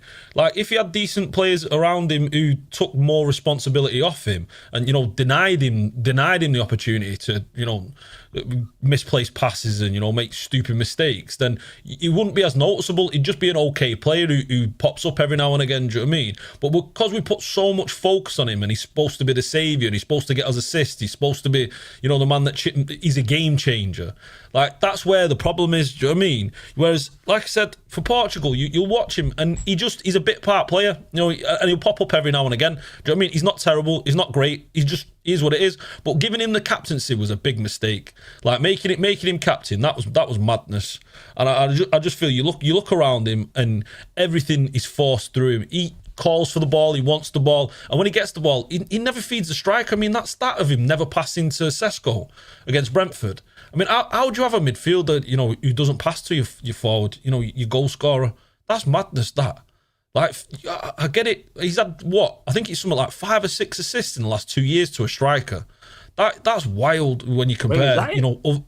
Yeah, I was reading, like, it was comparing De Bruyne's assists to strikers compared to Bruno's. And over the last 2 years, De Bruyne's had something like, you know, 40 or something like that, and it's madness, the comparison. Bruno just doesn't pass to the striker, he passes to the wingers, and he passes them to in open space. In open space where it's an easier opportunity. And then the wide players, they've got to do more to actually make the assist, so he's not actually as clinical, you know, and as productive as we like to think he is. Like I said, for me, it's just putting that much on him, and I just don't think he's that good. He's just a decent player, isn't he? That's it. Do you know what I mean? And, you know, hyping him up like mad, and this just shows where we are at a football club and how bad our players have been, because there's no one else who we can look to. The fact that we put in, you know, we're resting our cap on Rashford and Bruno, like, that's where we're at as a football club. That's why we're 15th. Those are okay, good players. Do you know what I mean? Where would they be in City or for Liverpool or Barca or wherever? Do you know what I mean? Bit part players. You know, they're not starters week in, week out. They're not the main man, and that's but we've made him the main man. We've given him the big money, and also the pressures that Man United are different to wherever, and just in general, like, you know, where you playing football, like, there's different styles in it. Other managers might get the best out of you. Right now, Hansi Flick and Rashford, they're doing well. Good luck to him. But, like, you maybe not, like, get that grace at Man United. And also, he's also not the main man at Barcelona. It's the Pedris, it's the Lamine Yamals, it's the Lewandowskis. Right now, don't get me wrong, he's the one that's probably performing the best. But at the same time, he's almost like a, what's the word? Like, at United, I'm a big fish in a small pond, maybe, because of the pool of talent that was there for the past couple of years. Now he's a small fish in a big pond. That's what I said though about like being the main man. He's going to Barcelona and he is performing well. I've watched a few Barca games, but he's not overall. You're not the goal. Let's not forget Anthony's performing well in the league as well. Yeah, Anthony is also performing well. Yeah, like he's not the goal. Hoyland, Premier League's different levels. Premier League's different, and also the pressure of Manchester United.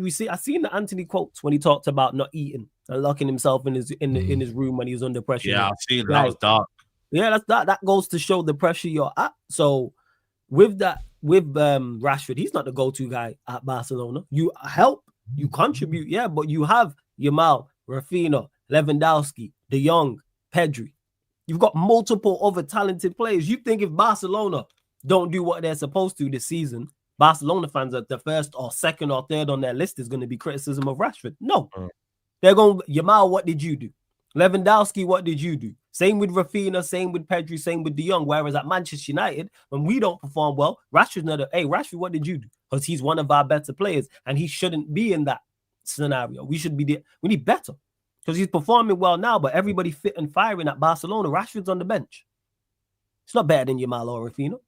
It's on the bench. And an effective squad player at that too, as we are seeing right now. But this won't be for a long period of time. So that's how I look at it.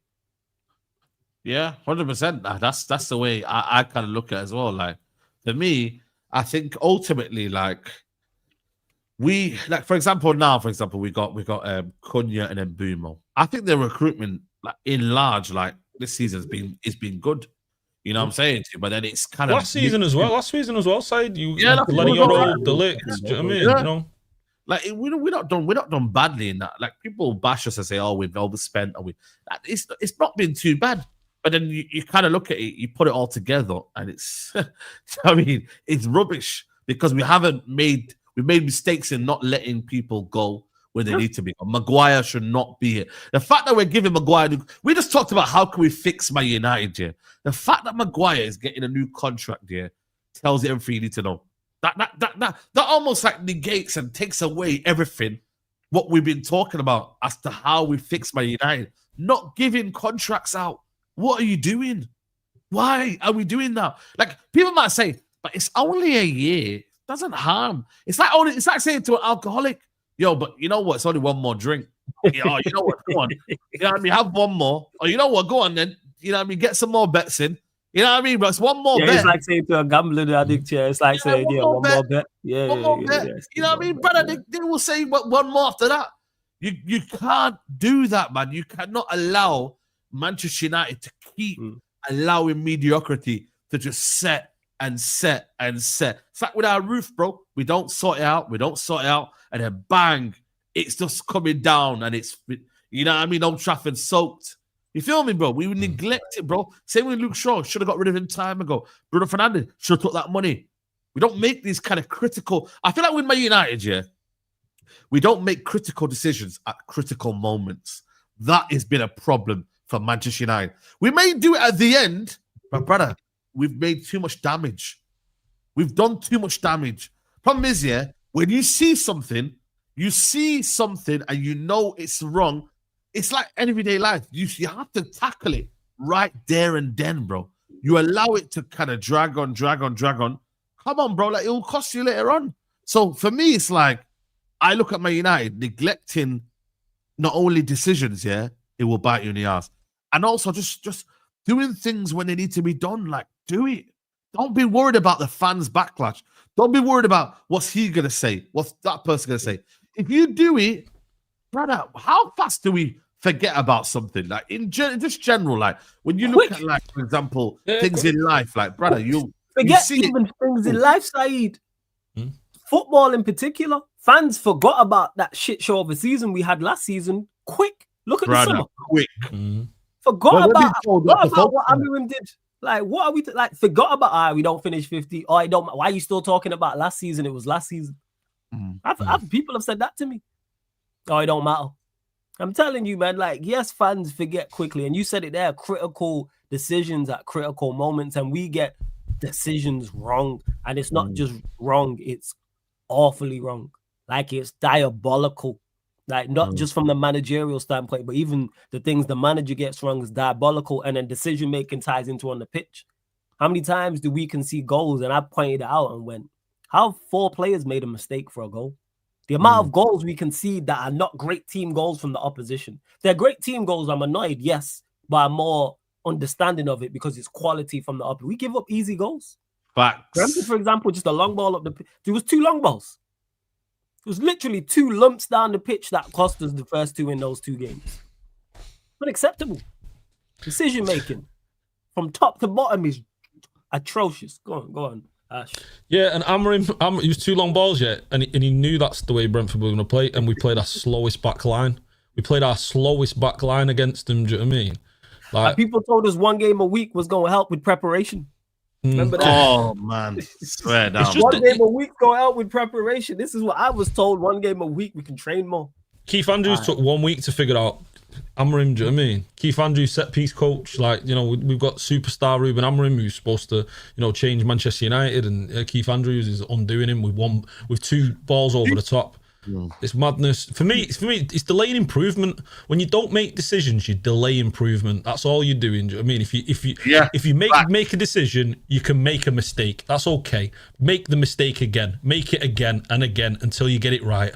But what you're doing by keeping the same players where you've seen they've already made mistakes is you're delaying improvement. Do you know what I mean? And that's the thing that frustrates it for me. Same with the manager, same with the players. Like, we see it's not working, make a change. Yeah, and I think it's also with players as well. Omar Barada's told us, by the way, 2 years. 2 years. He's lying because why is Luke Shaw still here? Do you know what I mean? Why is Maguire still here? That's another one as well. But is it 2 years under them? Why is Mason Mount? Did they not look? I'm asking, did they not look at what happened prior? Did they look at it from there? I was going to ask you that, yeah. Did they look at it prior? Give them too much credit. Are they looking at it from clean slate for everyone from when we've got here? Yeah, but you can't do that, can you? You can't look at it as a clean slate. Do you know what I mean?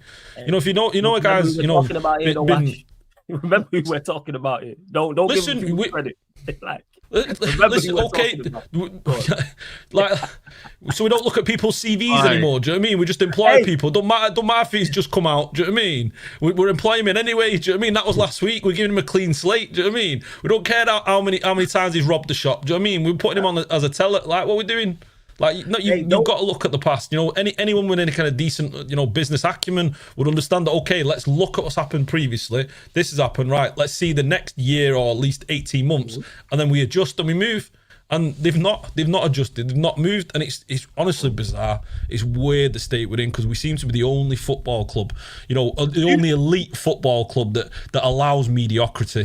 Do you know what I mean? It allows us to continue to just support players who do poorly. Look at Man City. Cancelo got rid of, Laporte got rid of. Who's the centre back? That they bought from Dortmund, bam, he's gone as well. Akanji gone. Do you know what I mean? They're refreshed. Let me ask you a question, guys. Here, like, you look at this top four, like, and I hate to say top four is what United should be aiming for, but like, is there a space for us in there? When we look at it now, like, you got Man City, Liverpool, Arsenal, Chelsea, like. Are we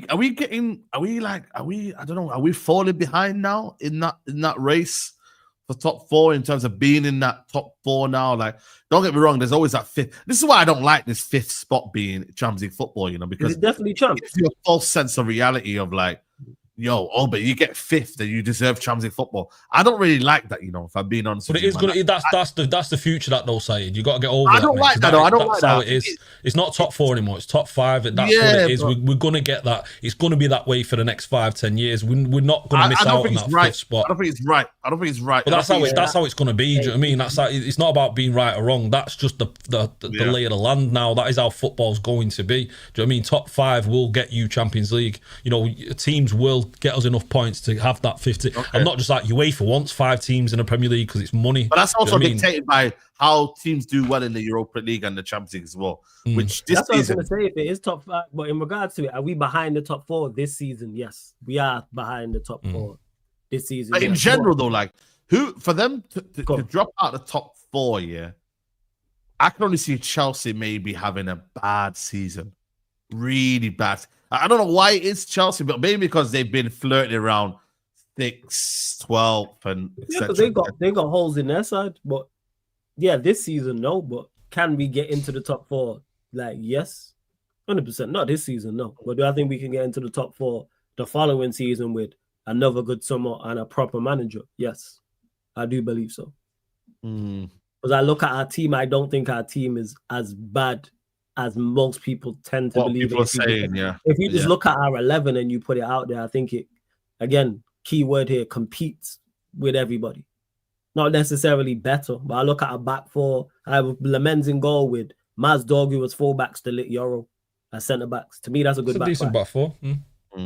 This is a decent back 4. I don't look at that and go, oh my God, it's horrendous. The midfield's not ideal, but I watched Forest with Yates and Anderson being top 4 for most of the season, so you can work around it, as we shown in the Sunderland game. As you look at 10s, whether it's Bruno, whether it's Cunha, are you playing Cunha left? You've got Ahmad, you've got Maino, you've got Mbuemo. The list goes on. You got Xerxes and you got Sesko. Attacking options, that's enough to score goals. That's enough to score goals. Spurs, I think, weren't they like the 4th or 5th highest goal scorers last season? Yes. Who you taking from Spurs' attack last season? This is what I'm trying to say. This is what I had an argument with Troops the other day. I said, listen, you might be laughing at Man United, but all it takes is one manager or one something to click, and then boom, you know what I mean? You can show that.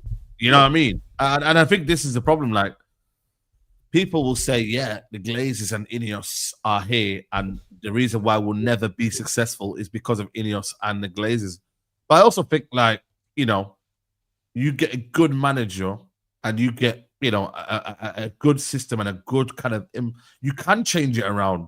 But the problem is, though, what do you argue? I always look at things now. We can't really look long term. We just got to look short term to become long term. Do you get it now? We need to do the basic steps right to then get to where we need to be. Problem is, though, you don't do that by tolerating and accepting what you see in front of you.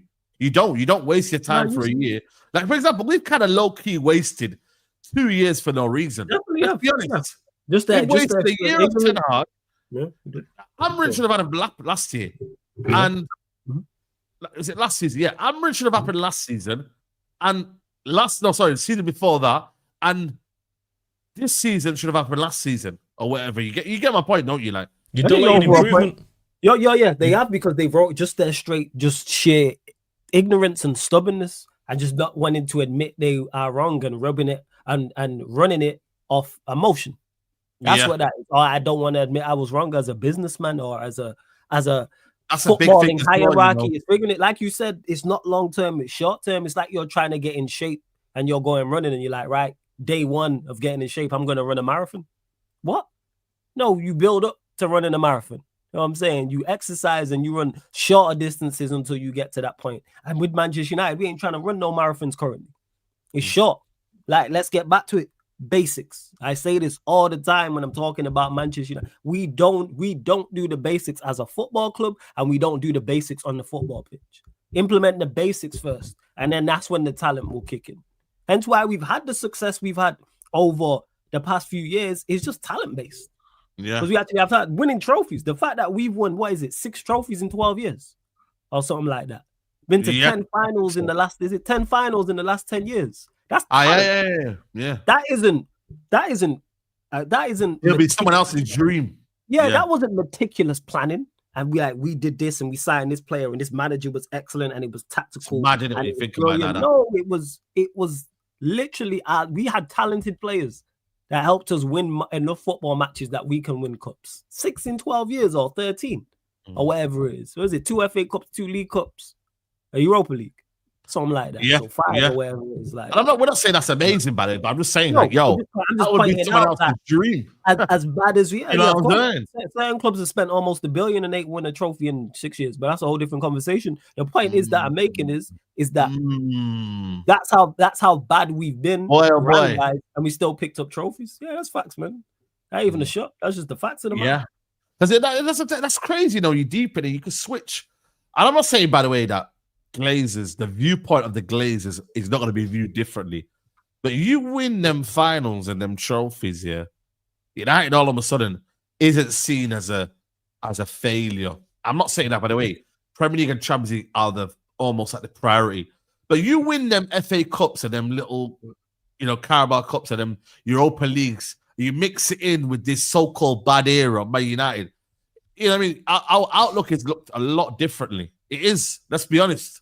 But then again, if you put that, but I always think, I wished Oli had won that Europa League. I wish Ten Hag had won that and that and that, because you know why?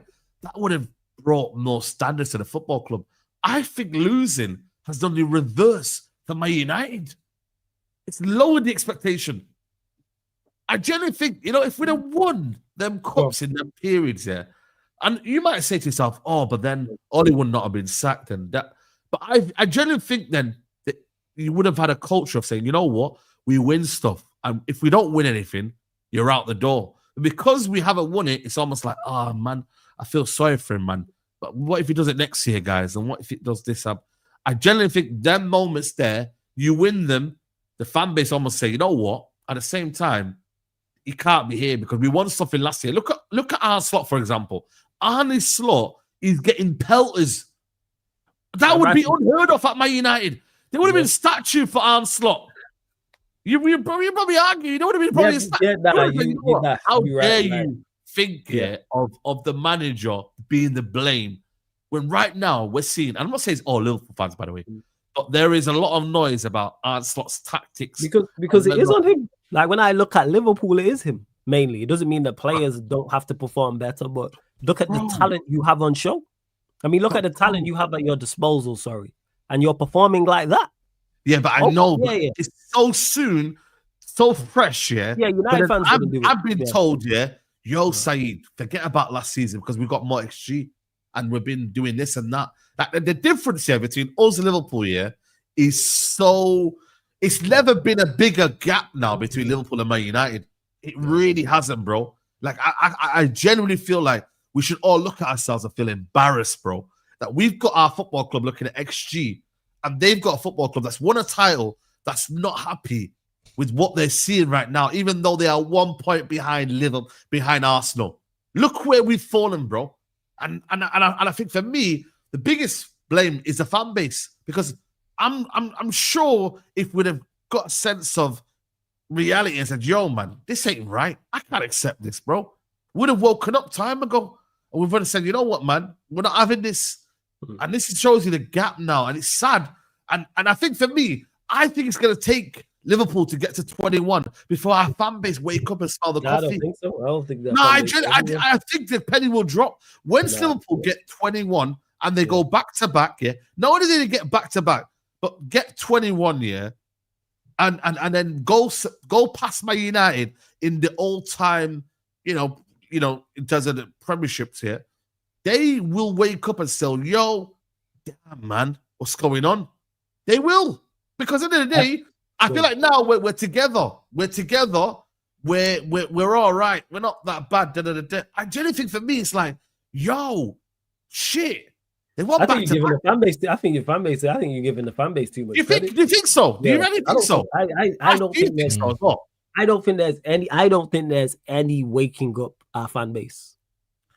I don't think there's anything that can wake up that proportion of the fan base. They're dead to the world. I think we could genuinely think we could get relegated and fans would still back hammering. Genuinely, I'm being dead. I'm being dead. You know why, Saeed? Because I watched us get beat 5-0 at home to Liverpool and people still back the manager. I watch people 7-0 away. That's sackable. Do you know what I mean? And I watch back into that. I can't lie. Yeah, that was crazy. Sackable. You lose 7-0, bam, sacked. I watch people back the manager. Watch people back the manager and all. I don't think there's anything. Oh, you got. Well, you're not saying the thing that will like. I don't think there's no penny will drop, man. Like, I don't think with these United fans are like that parent who can't accept that their kid is just bad.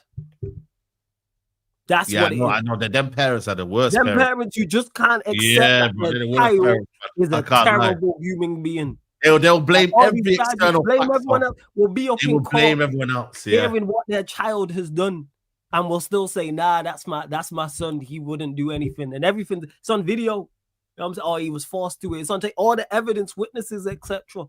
There's that toxic love, and that's what too many of our fans have. I don't think there's anything that can wake them up. Because there's too much. We have not won back-to-back Premier League games under this manager, and people still back him. He has a 27% success rate in terms of wins, whatever it is. The list goes on. And the wins that we've had against relegated, promoted, or teams with 10 men. People, there's nothing to me. There's nothing. Yeah, but you know what? Relegation could be the one that could be the final. I don't think relegation wakes them up. I really don't. I generally think relegation would be. I don't think so. Relegation would be. Yeah. I generally, real talk though. Relegation. This is why Nurdi maybe. No, I don't think. I'm with Flawless. I don't think they do. I think we still back. We still go to Old Trafford. We still back the manager. Yeah, I seriously do, because they don't know better. They don't know any better. The same way what Ash was talking about Ineos and the clean slate thing. You giving the proportion of the fan base too much credit. Give people the credit they deserve for being stupid, including yourself. And that's what it is. Like, that's where I'm at with it. I don't think anything will work, because look at the stuff that has been defended. You think they're just going to draw the line at relegation. So all of this is okay under Amorim. But as soon as we get relegated, it's like, all right, that's dope. That's too far. Sorry, you've been there at Old Trafford when we're clapping off when Bournemouth have beat us 3-0. Brighton have beat us. Do you know what I mean? You've been there.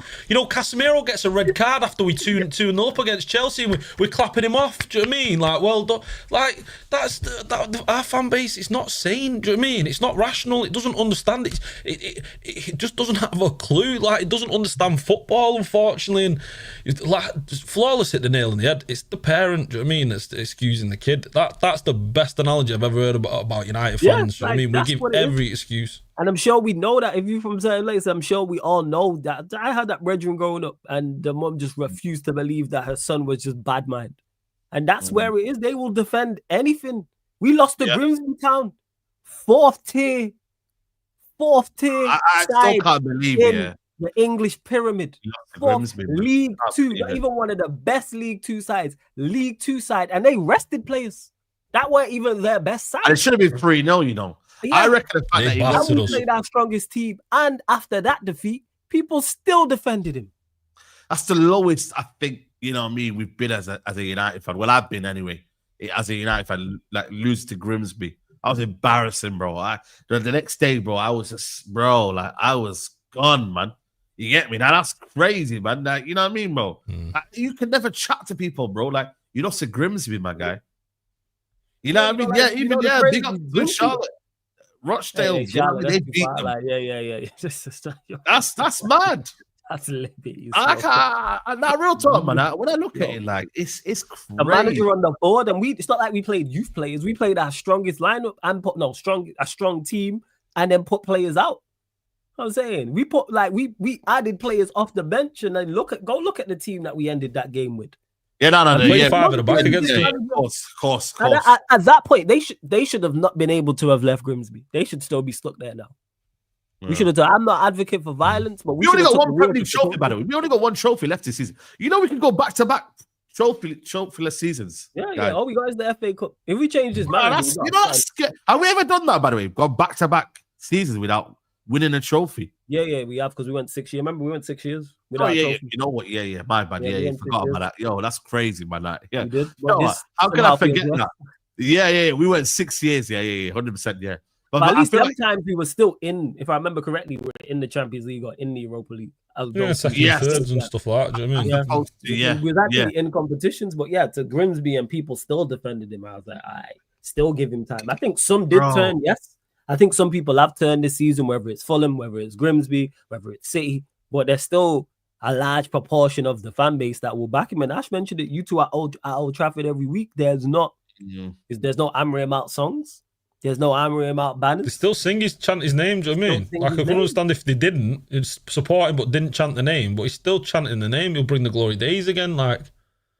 Yeah, that song is cringe, but that's a crazy song, man. I don't know what that song's meant to mean. Let me get some of these super chat, guys. Let's get these likes up as well, man. I don't know how many likes we're on. We're on 416 likes. Let's get to 500 likes, people, man. ASAP if you can. United is unfixable, broski. Read Al-Fatiha on United, says JJ Ash. Big up, bro. He said, big up. Saeed Hussein says, big up, Saeed. Do you think Ahmad can play 10 in a 4-2-3-1? Yeah, I think he's capable of doing that. Yeah, he's capable. Yeah, but he won't get there because the Bruno Fernandes is there, bro, and that's why we were talking about it. Like, we won't even see flexibility around personnel because obviously the manager is there. We could play Ahmad behind Cunha and Burmo and Sesko. Do you know what I mean? We could play him centrally. He played there for Sunderland. Do you know what I mean? Yeah. You know, and then have two 6'8s. Do you know what I mean? That's a monster of an attack. Yeah, I agree. I think that could work, but again, like I said, we ain't gonna see it. MY Not Yours says, here's how you fix it. Sell the players, get rid of all the management, get Turkey to come in and spend money on players and management that aren't gash bottlers. We've got enough decent players now. We've got enough decent players though. Yeah. And I don't think we've got a bad group of players. I really don't. In terms of maybe 2 or 3. 2 or 3. Yeah. Who's the 2 or 3 side? Shaw, Maguire, Shaw, Dallo. And then obviously, and understand, I don't think Bruno's bad that you can't get him in a squad. I think getting rid of him just sends a message to everyone else. Yeah, I agree. I think there has to be held accountability. Bad is Shaw, Maguire, Dallo. I think you get rid of all the old bad because it sends a message to everyone that underperforming here will not be tolerated. That's why you have to have a major clear out. They're like, how many managers? It's gone. How many managers has Luke Shaw been sacked? Still here. Oli, since Van Gaal, Moyes, Van Gaal, Mourinho, Ten Hag. I don't think he was here. Van Gaal signed him, so Moyes went here. I think the rest. Yeah. So 5 managers. 5 managers, and then he oversaw the likes of maybe Giggsy, interims in Carrick, interims in Rangnick. Yeah. You know what I'm saying? Van Nistelrooy. You know what I'm saying, bro? So, boy, it's crazy. Big up to AS2 Skills. He said, I had a talk with my friend. I said, some of the stand taken by Ian Wright, I'm not supporting. He said, are you not allowed to criticize legends? Do pundits have become bigger than fans now? Listen, I don't know. For me, I don't really speak for Ian Wright. He don't speak for me. You know what I mean? I remember one time he tried calling me out and then he blocked me on Insta because I called out Rashford. Yeah, bro. Yeah, he blocked me on Insta, bro. I didn't know he blocked you. I remember that. Yeah, bro, because I went on Insta, yeah. Obviously, my match reaction, I said Rashford he didn't care. He's pathetic in a derby. Remember that derby we lost 3-0 to City? Man, I was walking around, so I called him pathetic, bro, and he was being pathetic on the football pitch. And he goes, "How dare you? Imagine someone said that to you about your job." I said, "Hold on a minute. A, I don't get paid 250 grand a week. And B, I'm talking about the damn game, bro. What are you talking about?" And because he got backlash, yeah, the guy blocked me like a coward. I didn't know. Yeah, man, he blocked me because he was getting cooked in the comments, bro. You know what I'm saying, bro? So at the end of the day, I don't really like, you know what I mean? Like, big up to his career, and I'll always respect his career. But I'm sorry, like, you know what I mean? Like, I'm not really with that whole idea of like legends speak for the football club. There are some legends who speak sense, but most of them are just, you know what I'm saying, bro? They biased. That's what it is with legends of the football club. Not only are they biased towards the club, they're also still friends with them. So it's like when Ollie was in charge. Look how Keane and Gary Neville and others spoke about him. Carragher said it. The Liverpool, I remember it vividly. Carragher saying, "I'm tired of Neville and Keane not being honest about Ollie." And rather than just come out and just say, "He's my friend, that's my brethren, so I am not the guy to talk about this," and tell him, "Don't ask me no questions." It's like you being in charge, Saeed, of the football club, even if you was doing a terrible job. Me and you are brethren, so I'm not gonna openly gonna say, "Yeah, Saeed's dreadful." But I'm not honest like that. I'd be like, "It's biased, it's my brother. Don't ask me. Don't," because you're not gonna get an honest opinion because the friendship is before him doing the job. And it's like, all right, so that's where it stems from. So with legends, I don't really pay him no mind like that in regards to the opinions. I'll put it above or below. Put it on the 100%. Same level. This is why I hope that situation with the UAE is to not bring in legends into Man United. I don't want that to happen, guys. I know people might want to, and the only one I would probably get is David Beckham. That's about it. But the rest of them, I don't want no Rio. I don't want no Gary Neville. I don't want no legend joining Man United as part of the team. Because there's going to be some sort of bias or some sort of thing that they are going to want to do, bro. And that's going to basically not help Man United. You know what I'm saying, bro? I don't want it. I've always been saying that for a time. We don't need no legends at Man United, bro. Let them do what they're doing from above. That you can love something from a distance. You don't have to, you know what I mean, be there every minute. Go and love it from a distance and then do your own thing. Simple. You get me? So that's even AC Milan fans. They don't even want Zlatan at the football club. Have you heard about that, by the way? No, what's this? Zlatan, man. I've been seeing, bro, Zlatan out and that and stuff like that. Yeah, bro. Like, I've seen it. And he's a legend. He's a Milan legend. You know, but, you know, sometimes it don't work like that, bro. You know what I'm saying? Sometimes it doesn't work. There's so many. I've been seeing Deco, Barcelona legend, you would argue. He's getting cooked by their fan base. Because the fans want what's best for the football club there. That's what it is. Yeah, bro. So, at the end of the day, just because you're a legend doesn't mean that you're qualified for the role, doesn't? You got knowledge as Saeed. There's no waking up the fan base. We got speak 7-0, and people said give it everything out of time. As long as they get a shiny new signings and win the odd cup, they are satisfied. Yeah, I agree. I still can't believe, you know what I mean, bro? Like that actually happened, bro. 7-0, guys. 7-0. That is ridiculous, bro. And then we got beat 5-0. I feel like they got like an aggregate score of like 21 something, I think, a couple of seasons ago. It's ridiculous, man. And the fact that we're still here talking about that, you know what I mean, was mad. Knowledge and relegation will do nothing but make the support even more. Look how they treat you. Rants and other YouTubers who criticize the club, they think the buying support is being a real fan. Boy, man. In particular, that last sentence, I agree with that. Buying support is a real fan, yeah. Would a relegation do a reset though for the club though? Would it be a reset? Would the Glazers potentially the Glazers could leave because of the hit that they'll take financially. Yeah. They will take up a massive. This is why I believe they are looking to sell the football club because they believe that Man United now, as much as we propped it up and said, "Yo, they're self-sufficient and whatnot," we're potentially going to have 3 bad seasons. Yeah, they might do. They might be looking at it like that. They might look at, yo, 18 months has gone past. Jim Ratcliffe ain't really looking to buy the whole football club. He doesn't really have a solution to buy the stadium or invest in the stadium. you know what, man? Let's just go and sell right now while we can. You know what I'm saying? Let's just leave. You know what I mean? All 7 of us, I don't know how many Glazers families there are, or whatever of us, let's just leave right now. Let's get our bread and get out of here. You know what I mean? Maybe. They might look at it and think, yo, man, let's just leave while we can because, boy, we're in debt. Yeah, go on. Yeah, they're forced into a sale this 18 months now because they've got a drag-on clause. So now, if you know about the $33 a share.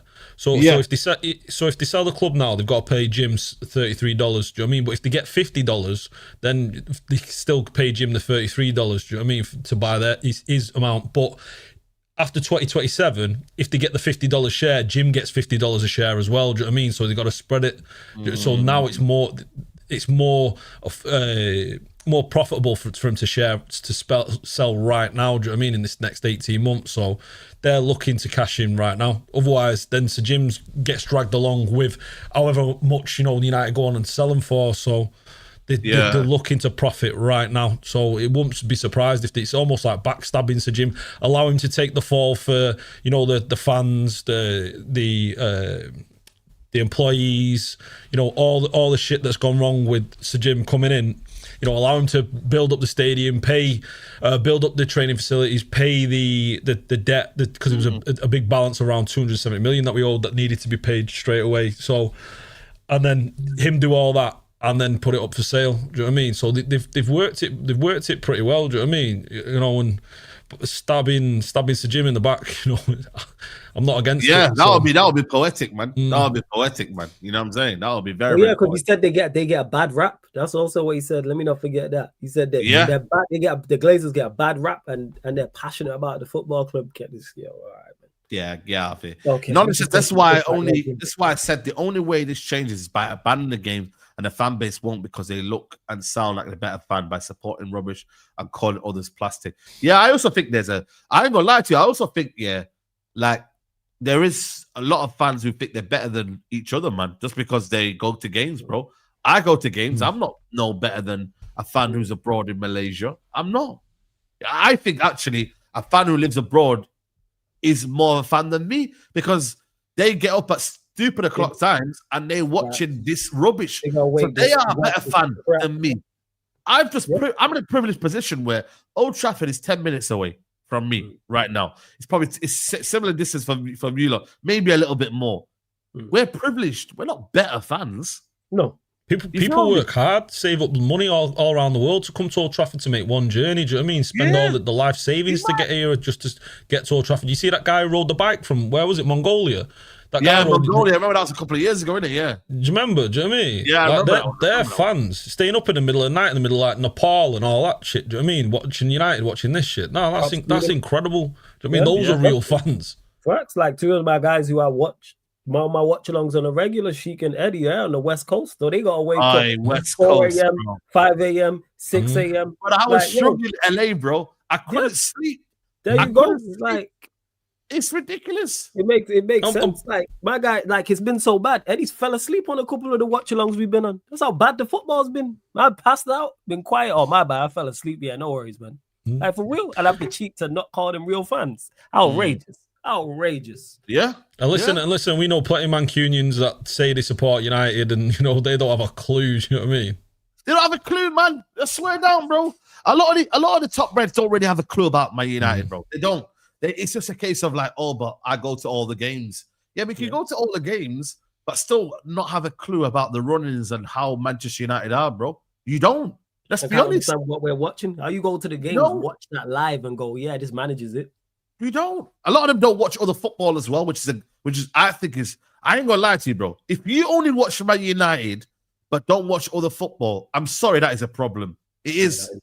It's a problem. I'm being real with you guys. If you only support Man United and you don't watch other football, you don't see other football, you don't look at say that for European leagues and that, but you only watch Man United, that is a problem. I'm sorry. I can't really rate you. I really can't. I might say to you, that's my biggest problem with United fans. In Old Trafford, I'm chatting to people, they just don't get it. Do you know what I mean? They don't understand what they're watching. Bro, you don't have any other reference points. Yeah, bro. What's going right? So it's going so wrong for us. What are other teams doing to go right? And not necessarily copy them straight, but there's some form of idea So you can have a different idea. Well, these have sacked managers and it's worked out for them, so it could work for us. It doesn't necessarily go the opposite way. But you know, the funny thing is, whenever you mention that to fans and you tell them, "Oh, Barcelona have sacked so many," or Bayern Munich, or they go, "Oh, is it?" Do you know what I mean? It start you see him start to think a little bit. Do you know what I mean? Yeah. This is what I'm trying to say, bro. And I'm not saying to you be a shout out to Steven Strasbourg, but he watches every game. Yeah. Shout out to my guy Strasbourg, Steve. He watches every game. I'm not saying to you watching the Mexican League, and that's mad. You know bro. But it broadens your horizons, though, doesn't it? It gives you an open perspective. It allows you to look and to understand and really, take a stronger, a more bodied opinion. Do you know what I mean? Rather than being narrow-minded and only see what you've seen. Do you know what I mean? And that closed-mindedness, you see that in all walks of society. Do you know what I mean? That's a problem that a lot of people have. Is they just focus on their little corner, their little idea of life, and then they believe that's the way forward. Do you know what I mean? And that's life, though, innit? You can't do that in life. That's you broaden your horizons. You travel. You speak to people. Do you know what I mean? You mix. You try different food. You just live life. You experience it. Do you know what I mean? And then you can gain perspective then and gain understanding. It's just simple. It's a simple thing. 100%. That's so. Notice, man. I'm saying people try different milk, man. Got to. Sorry, go on as you were. Yeah, I knew that. Yeah, we have to time you out for that one. That's a timeout. That one there. You thought you were gonna get away with it. That's a timeout. But it's true though. When you're experiencing, like, even in life, bro, when you experience different cultures, you become less ignorant, bro. You know what I mean? Like, yes, man, yo, you know what, man? Like, what are they doing? Like, you know what I'm saying? Like, you don't just try out different things, but then when you go abroad, you're not ignorant to things. You feel me? You're more, like, when I was South Africa, bro, you have to embrace the culture. You can't just go there and eat KFC. You know what I mean? And whatnot. You gotta go eat the culture of the food, bro. Yeah, you can't just go there and be like, yo, where's the McDonald's? Yeah, come on, man. You can't be doing that, bro. Go try some South. Try some South African cuisine. Yeah, 100%. Oh, come on, man. You know what I'm saying, bro? You gotta try it. You gotta go to Spur. If you haven't been to Spur in South Africa, you're going wrong. Spur is like one of the kind of chains in South Africa. Okay. So for me, it's like, I just look at it. But now you've got an opinion on it now. Now you can say, oh, Spurs fries, chips, whatever, are better than McDonald's or whatever. Do you know what I mean? You've got the opinion, and whereas otherwise, if you only ever go in McDonald's, you go, nah, McDonald's is the best. They do the best chicken. They do the best, whatever. Do you know what I mean? That comes down to who do you get in next. You see that question, yeah? This is what Man United fans, when I watch, because I don't watch TalkSport, yeah, but there's some clips that go out there, innit, on TikTok. So I came across this clip, yeah. It was Andy Goldstein. He was on it. He's hammering out, yeah. He was he was talking about the problems. Like, he was telling, like, yo, this is happening, yeah. Then the guy on the call said, but who'd you go and get in next? And I said, bro, that's the same thing as having ignorance of saying, yo, like, you haven't watched football, that you haven't seen what's happening at other clubs. Because if you knew and understood that another manager's out there and has shown that he's embedded a style of play and has improved the football team, then you would understand that it can get better. You feel me? Yeah, I don't get this thing that it can't get better, that it necessarily just gets worse. And there's 5 or 6 options, isn't there? Do you know what I mean? You look at it, you got Glasner, you got Iraola, you got De Zerbi, this Xavi, there's options, do you know what I mean? It's not as if there's nobody out there. There is opportunity there, and it's wild to think that it's Amorim or bust. Like, what are we doing? We've seen what Amorim's got for us. Amorim or bust is crazy. Yeah.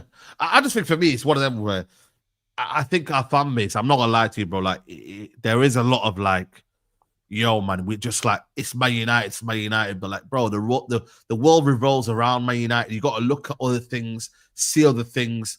Look, and I'm not saying model yourself on that football club, but, like, understand that, yo, like, it can be done a different way if you are open to that idea.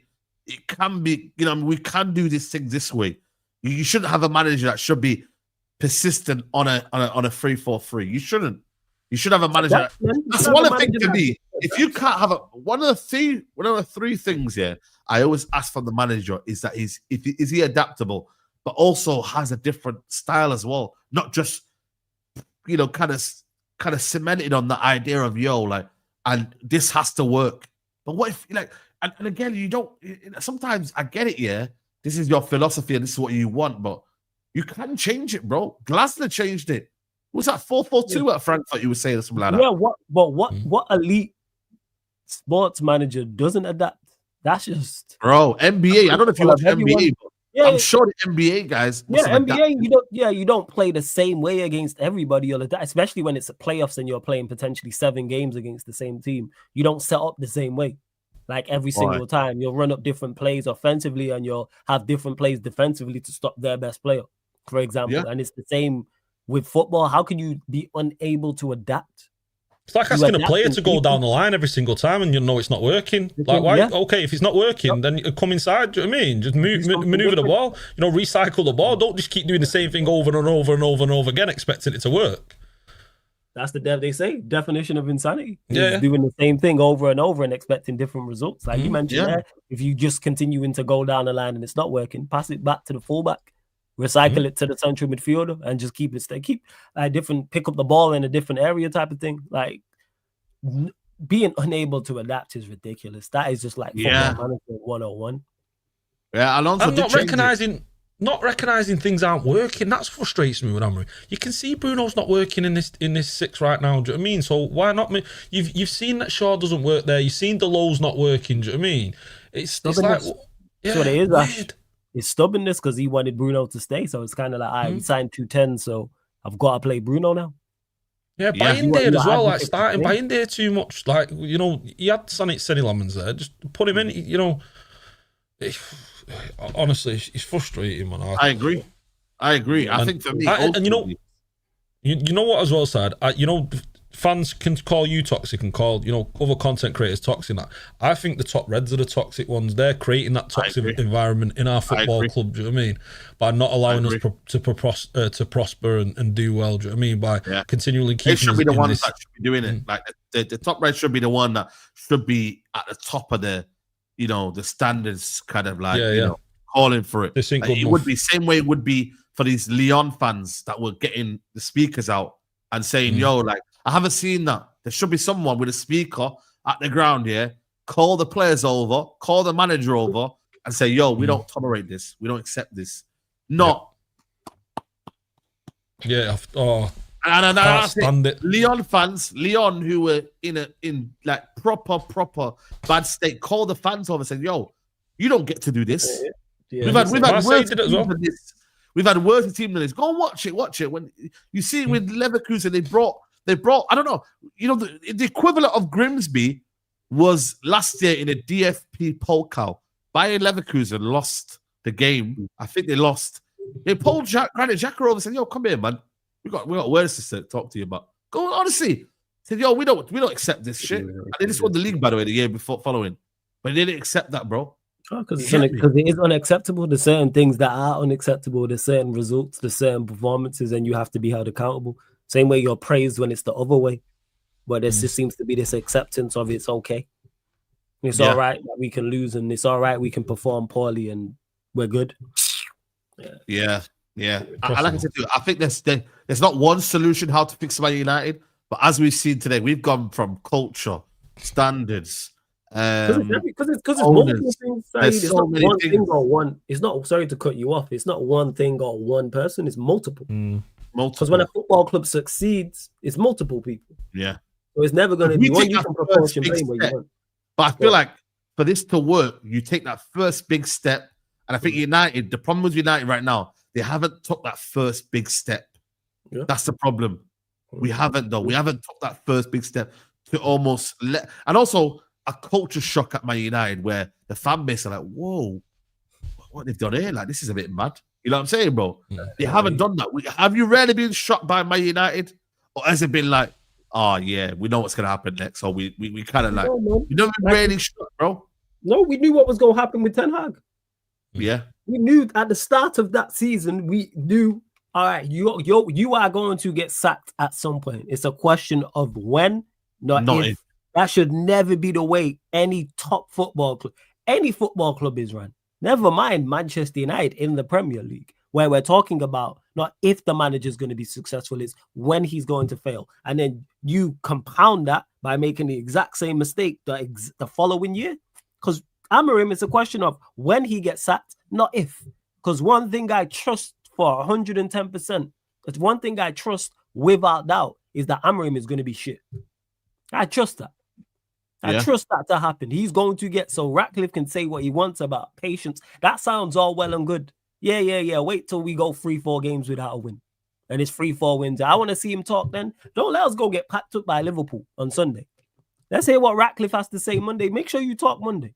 Same way the Brighton game and Forest and Spurs, and God forbid he makes it past the next international break, but so on. Yeah, man, results change everything. Oh, that patience talk sounds fantastic. It's ridiculous, man. It's ridiculous. Yeah. You know, the sad part about it for me is change can happen pretty quickly as well. You just get a decent manager. Do you know what I mean? It can happen quickly. You know, if you choose to make the change, do you know what I mean? You get a manager, a coach who the players can get behind. And we've already heard now the players aren't really. And can you ask the players to continue to play a system that's not working? Like, can you keep saying to him, this is the way you're going to play, lads? And then every week they're going out on a football field and going, we're getting fucking battered here. Do you know what I mean? We're getting shut up. We're not winning. We're not creating enough chances. Do you know what I mean? What's going on? And they're looking at each other going, lads, I don't think this is working. Do you know what I mean? Listen, nice guy. Do you know what I mean? You know, he wears a Moncler and all that. Do you know what I mean? You know, he looks pretty fresh and that. But listen, we ain't winning shit here with him. His tactics, they're not working. Do you know what I mean? A new manager comes in and goes, right, just adjust this. Do you know what I mean? Just move another man into the middle. Do you know what I mean? Play a little bit more wide. Play a little bit more narrow in your attack, your two cams, and have overlapping fullbacks. Do you know what I mean? And go at them. And then all of a sudden we start scoring goals and we start getting a little bit excited and we start performing well. It snowballs. And then all of a sudden, the club's back. Do you know what I mean? We're feeling fans are getting excited again. Do you know what I mean? We're looking forward. And it's one of those where right now we know what's happening. We know how we're going to play. We know how the players feel. We know how we feel as a fan base. And the fact that we're not deciding to change it, for me, we're just delaying. We're delaying progress, as I keep saying. Like, why would you continue to delay progress when you've got the opportunity to make a change? Yeah, as much as you know, it's all doom and gloom. I don't think it's as kind of long as you lot think it is. I really don't. Like, I don't think we had Dan James and that. We had a bad team. We had like Fred and Dan James, and we had Lindelof and Maguire, and they were finishing second. Do you know what I mean? You know, that team was finishing second. Now we've got Mbermo, Cunha, we've got Sesko. Do you know what I mean? We've got Man Utd there, who's an option. We've got Heaven, we've got Yoro. You know, we've got Mazraoui. We've got nice players there. We've got Senny Lemons. Do you know what I mean? You know, we've got opportunities there to build around. It's just frustrating, man. We're just stuck in this position where Amorim, he's just blocking. He's blocking progress. Yeah.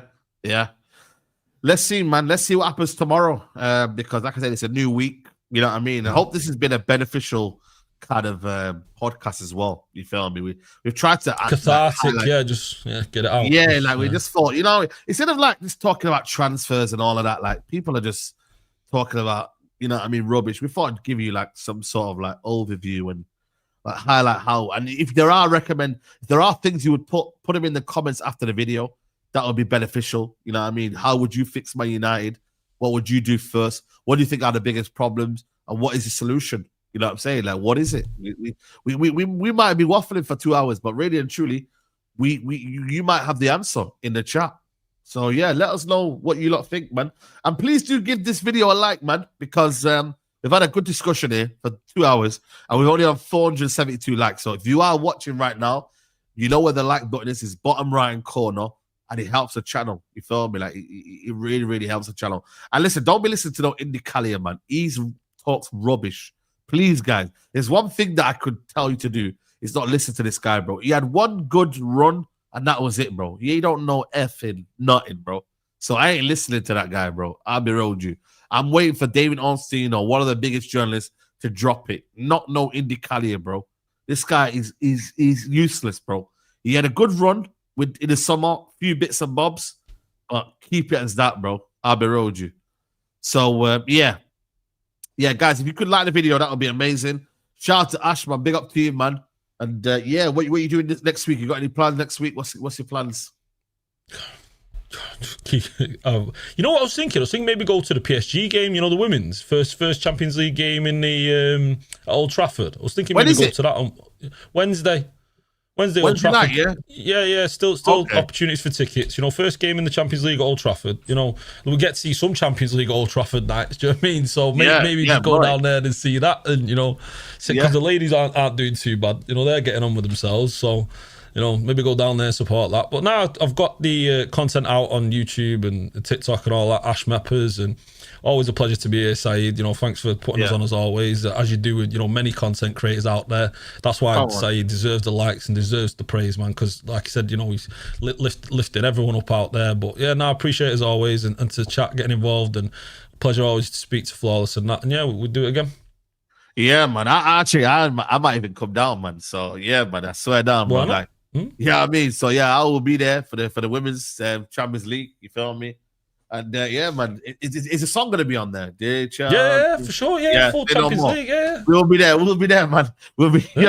Shout out to the women's team, bro. Listen, they might be our only hope this year. You feel me? And by the way, did you see the manager? By the way, give a dig at the hammer him. Yeah, did you see that Flawless? Nah, what'd you say? What happened? What did you say? Man, it's about crazy, penalties, bro. I'm not the type of manager to look away when my players are taking penalties. Is that what you said? Yeah, bro. What's his name, man? What's the guy's name called? Mark Skinner. Mark Skinner.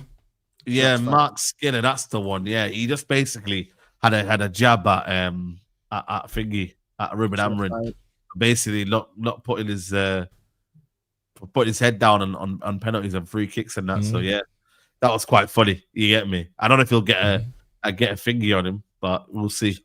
But yeah, man, big up to you, man, Ash, man. And yeah, here it is, actually. Let me play it. Let me show you now, because you haven't seen it, have you? No. There we go. There you go. When she steps up for a penalty, I feel confident. I absolutely do. I'm not one of these managers that looks away. Like, you're at the mercy of technique, not whether the wind is blowing in the wrong direction. I think it's technique and composure, and it's mental acumen that I spoke about earlier. So. She practices. Yeah. So this little jab there, man. You feel me? It's crazy. He knew what he was. He knew what he meant. He knew what he meant. He knew what he meant. I'm not one of these managers to look away. Serious. Like you're the penalty taker's under pressure. That's the crazy. Not you. It's the penalty taker. Watch. And he trusts in the technique. Like he's saying, I trust in my players' technique. Do you know what I mean? Not like it's the wind or it's whatever that's going to happen. I trust my players have got the technique. They'll step up and they'll score. I'll watch. I'll be there. That's ridiculous, man. Yeah. Last super chat here. Big up Jihad Thuak. He says, I support AC Milan, and when we lose too much game, we organize on social and leave the stadium empty for some game. Why United fans don't do the same? Brother, I've been very vocal on this for a while, but for some reason, 1958 are not on it, bro. They're not on it. They don't want to do it. I've even said, I'm willing to even say, I won't turn up to the stadium. I did for Liverpool game. I still think United fans are up for it, bro. I really do. It's not enough. Like, the United fan base is too big, is that somebody will take the place. Like, someone will buy the ticket, somebody will always go. Like, boycotting sounds fantastic, but again, it ties into. But you can't do it in the sense of, like, say, for example, 60th minute, or just don't walk out. Leave the stadium, walk out. You can do it. Yeah, you can leave it. Yeah, I hear that. But even that's tough enough to get enough people to do it. So it's like an effect, like empty to like empty seats on TV looks terrible. That definitely would get the attention, but 100%. If someone we'd only do it in a game where we're likely to win as well. So we do it against like a Sunderland, we go 2-0 up, and it's like we want to stay because we've seen us win. Do you know what I mean? And it's like it's a rare thing. Funny. It's true. You win a game. I don't start singing. Even when you look at Glazers out chants, you don't hear it anymore. Do you hear it anymore, Ash? You don't hear it anymore. That's Why do we know Glazers out? I was saying that. Yeah, I was saying that. Why? If anything, it should still be just as strong, if not more strong now. Do you know what I mean? Bro. Like, you're singing Ruben Amorim's name, but you're not singing Glazers out anymore. What happened to the protests now? They're not happening anymore. You know what I mean? Like it's all been forgiven apparently. So I don't get it. We do it when we lose, but are you supposed to do it all the time? Again, I don't get that as well. So that's another thing as well, by the way, that we should have mentioned, that the priorities are all wrong, But anyway, Flawless, man. Big up to you, man, as always, man. You get me? It's been a lit show. I can't lie, man. It's been a lit show. Yeah, man. To do over 2 hours on the show and it's international break, just talking about Manchester United. Yeah, but big up for having me on. as always. You know what I'm saying? Like you say that Jamal TV. But yeah, big up, man, every single time. I just seen the name there as I looked up. But blessings for having me on. Always good chopping up with Ash. Big up to the chat as well, man. Big up everyone supporting the show, because I genuinely do enjoy it. Run up the likes, hit the subscribe button as well, people. And yeah, coming up, I've started a new set of series, Next Up Specials, people. So it's more, I know most of you lot probably would have seen the one I did with Saeed. I did one with Rant, for example, Troops. That was like all the GOATs and Mount Rushmore candidates, etc. These are for the up-and-coming content creators early on in their journey, one-on-one sit-down, finding out about their journey. Did one with Double A yesterday, people. Kicked it off with Double A. Yesterday was quality, 4 hours long. Yeah, like finding out about Double A, like his radio. He was on Unity Radio. He was on Capital FM. Worked in a bingo place. Yeah, all types of stuff, man. We found out on his journey. Definitely gonna get Ash on one of the ones, and one of the next ones, 110% doing the sit down with him. But yeah, that's what I got coming up this week, people. There's all the Next Up Specials. Yeah, 100%, man. So make sure you lot check that out as well, man. And obviously we got one coming up now with Strasbourg Steve. You know what I mean? We're gonna be redirecting to that right now. And there won't be any midday live tomorrow, chat, man. You know what I mean? I don't want to really force the content now. It's a bit quiet, so we're gonna leave midday live for the following week when all the football's back, and we can also more AFC. Yeah, is that what you're saying, man? More career mode. Yeah, maybe we never know. You never know, man. But there will definitely be a Straight Jacket podcast tomorrow. You know what I mean? Hopefully there's some news regarding the takeover or something will happen tomorrow. You know, it's Man Utd, isn't it? There's always something noise coming out of there. So yeah, we'll be definitely talking about that as well. And yeah, man, as we lead on to the week, we'll see what happens, man. You know what I mean? With the Liverpool game coming up as well. So yeah, man, big up to everyone who's locked in today. I appreciate you lot being here. You know what I mean? You could have enjoyed your Sunday evening elsewhere, but you're here showing love to the channel, showing love to the podcast. And yeah, head over now to Strasbourg, Steve, and Sarcasm City TV Flawless Next Stop Special. Big up. We are out.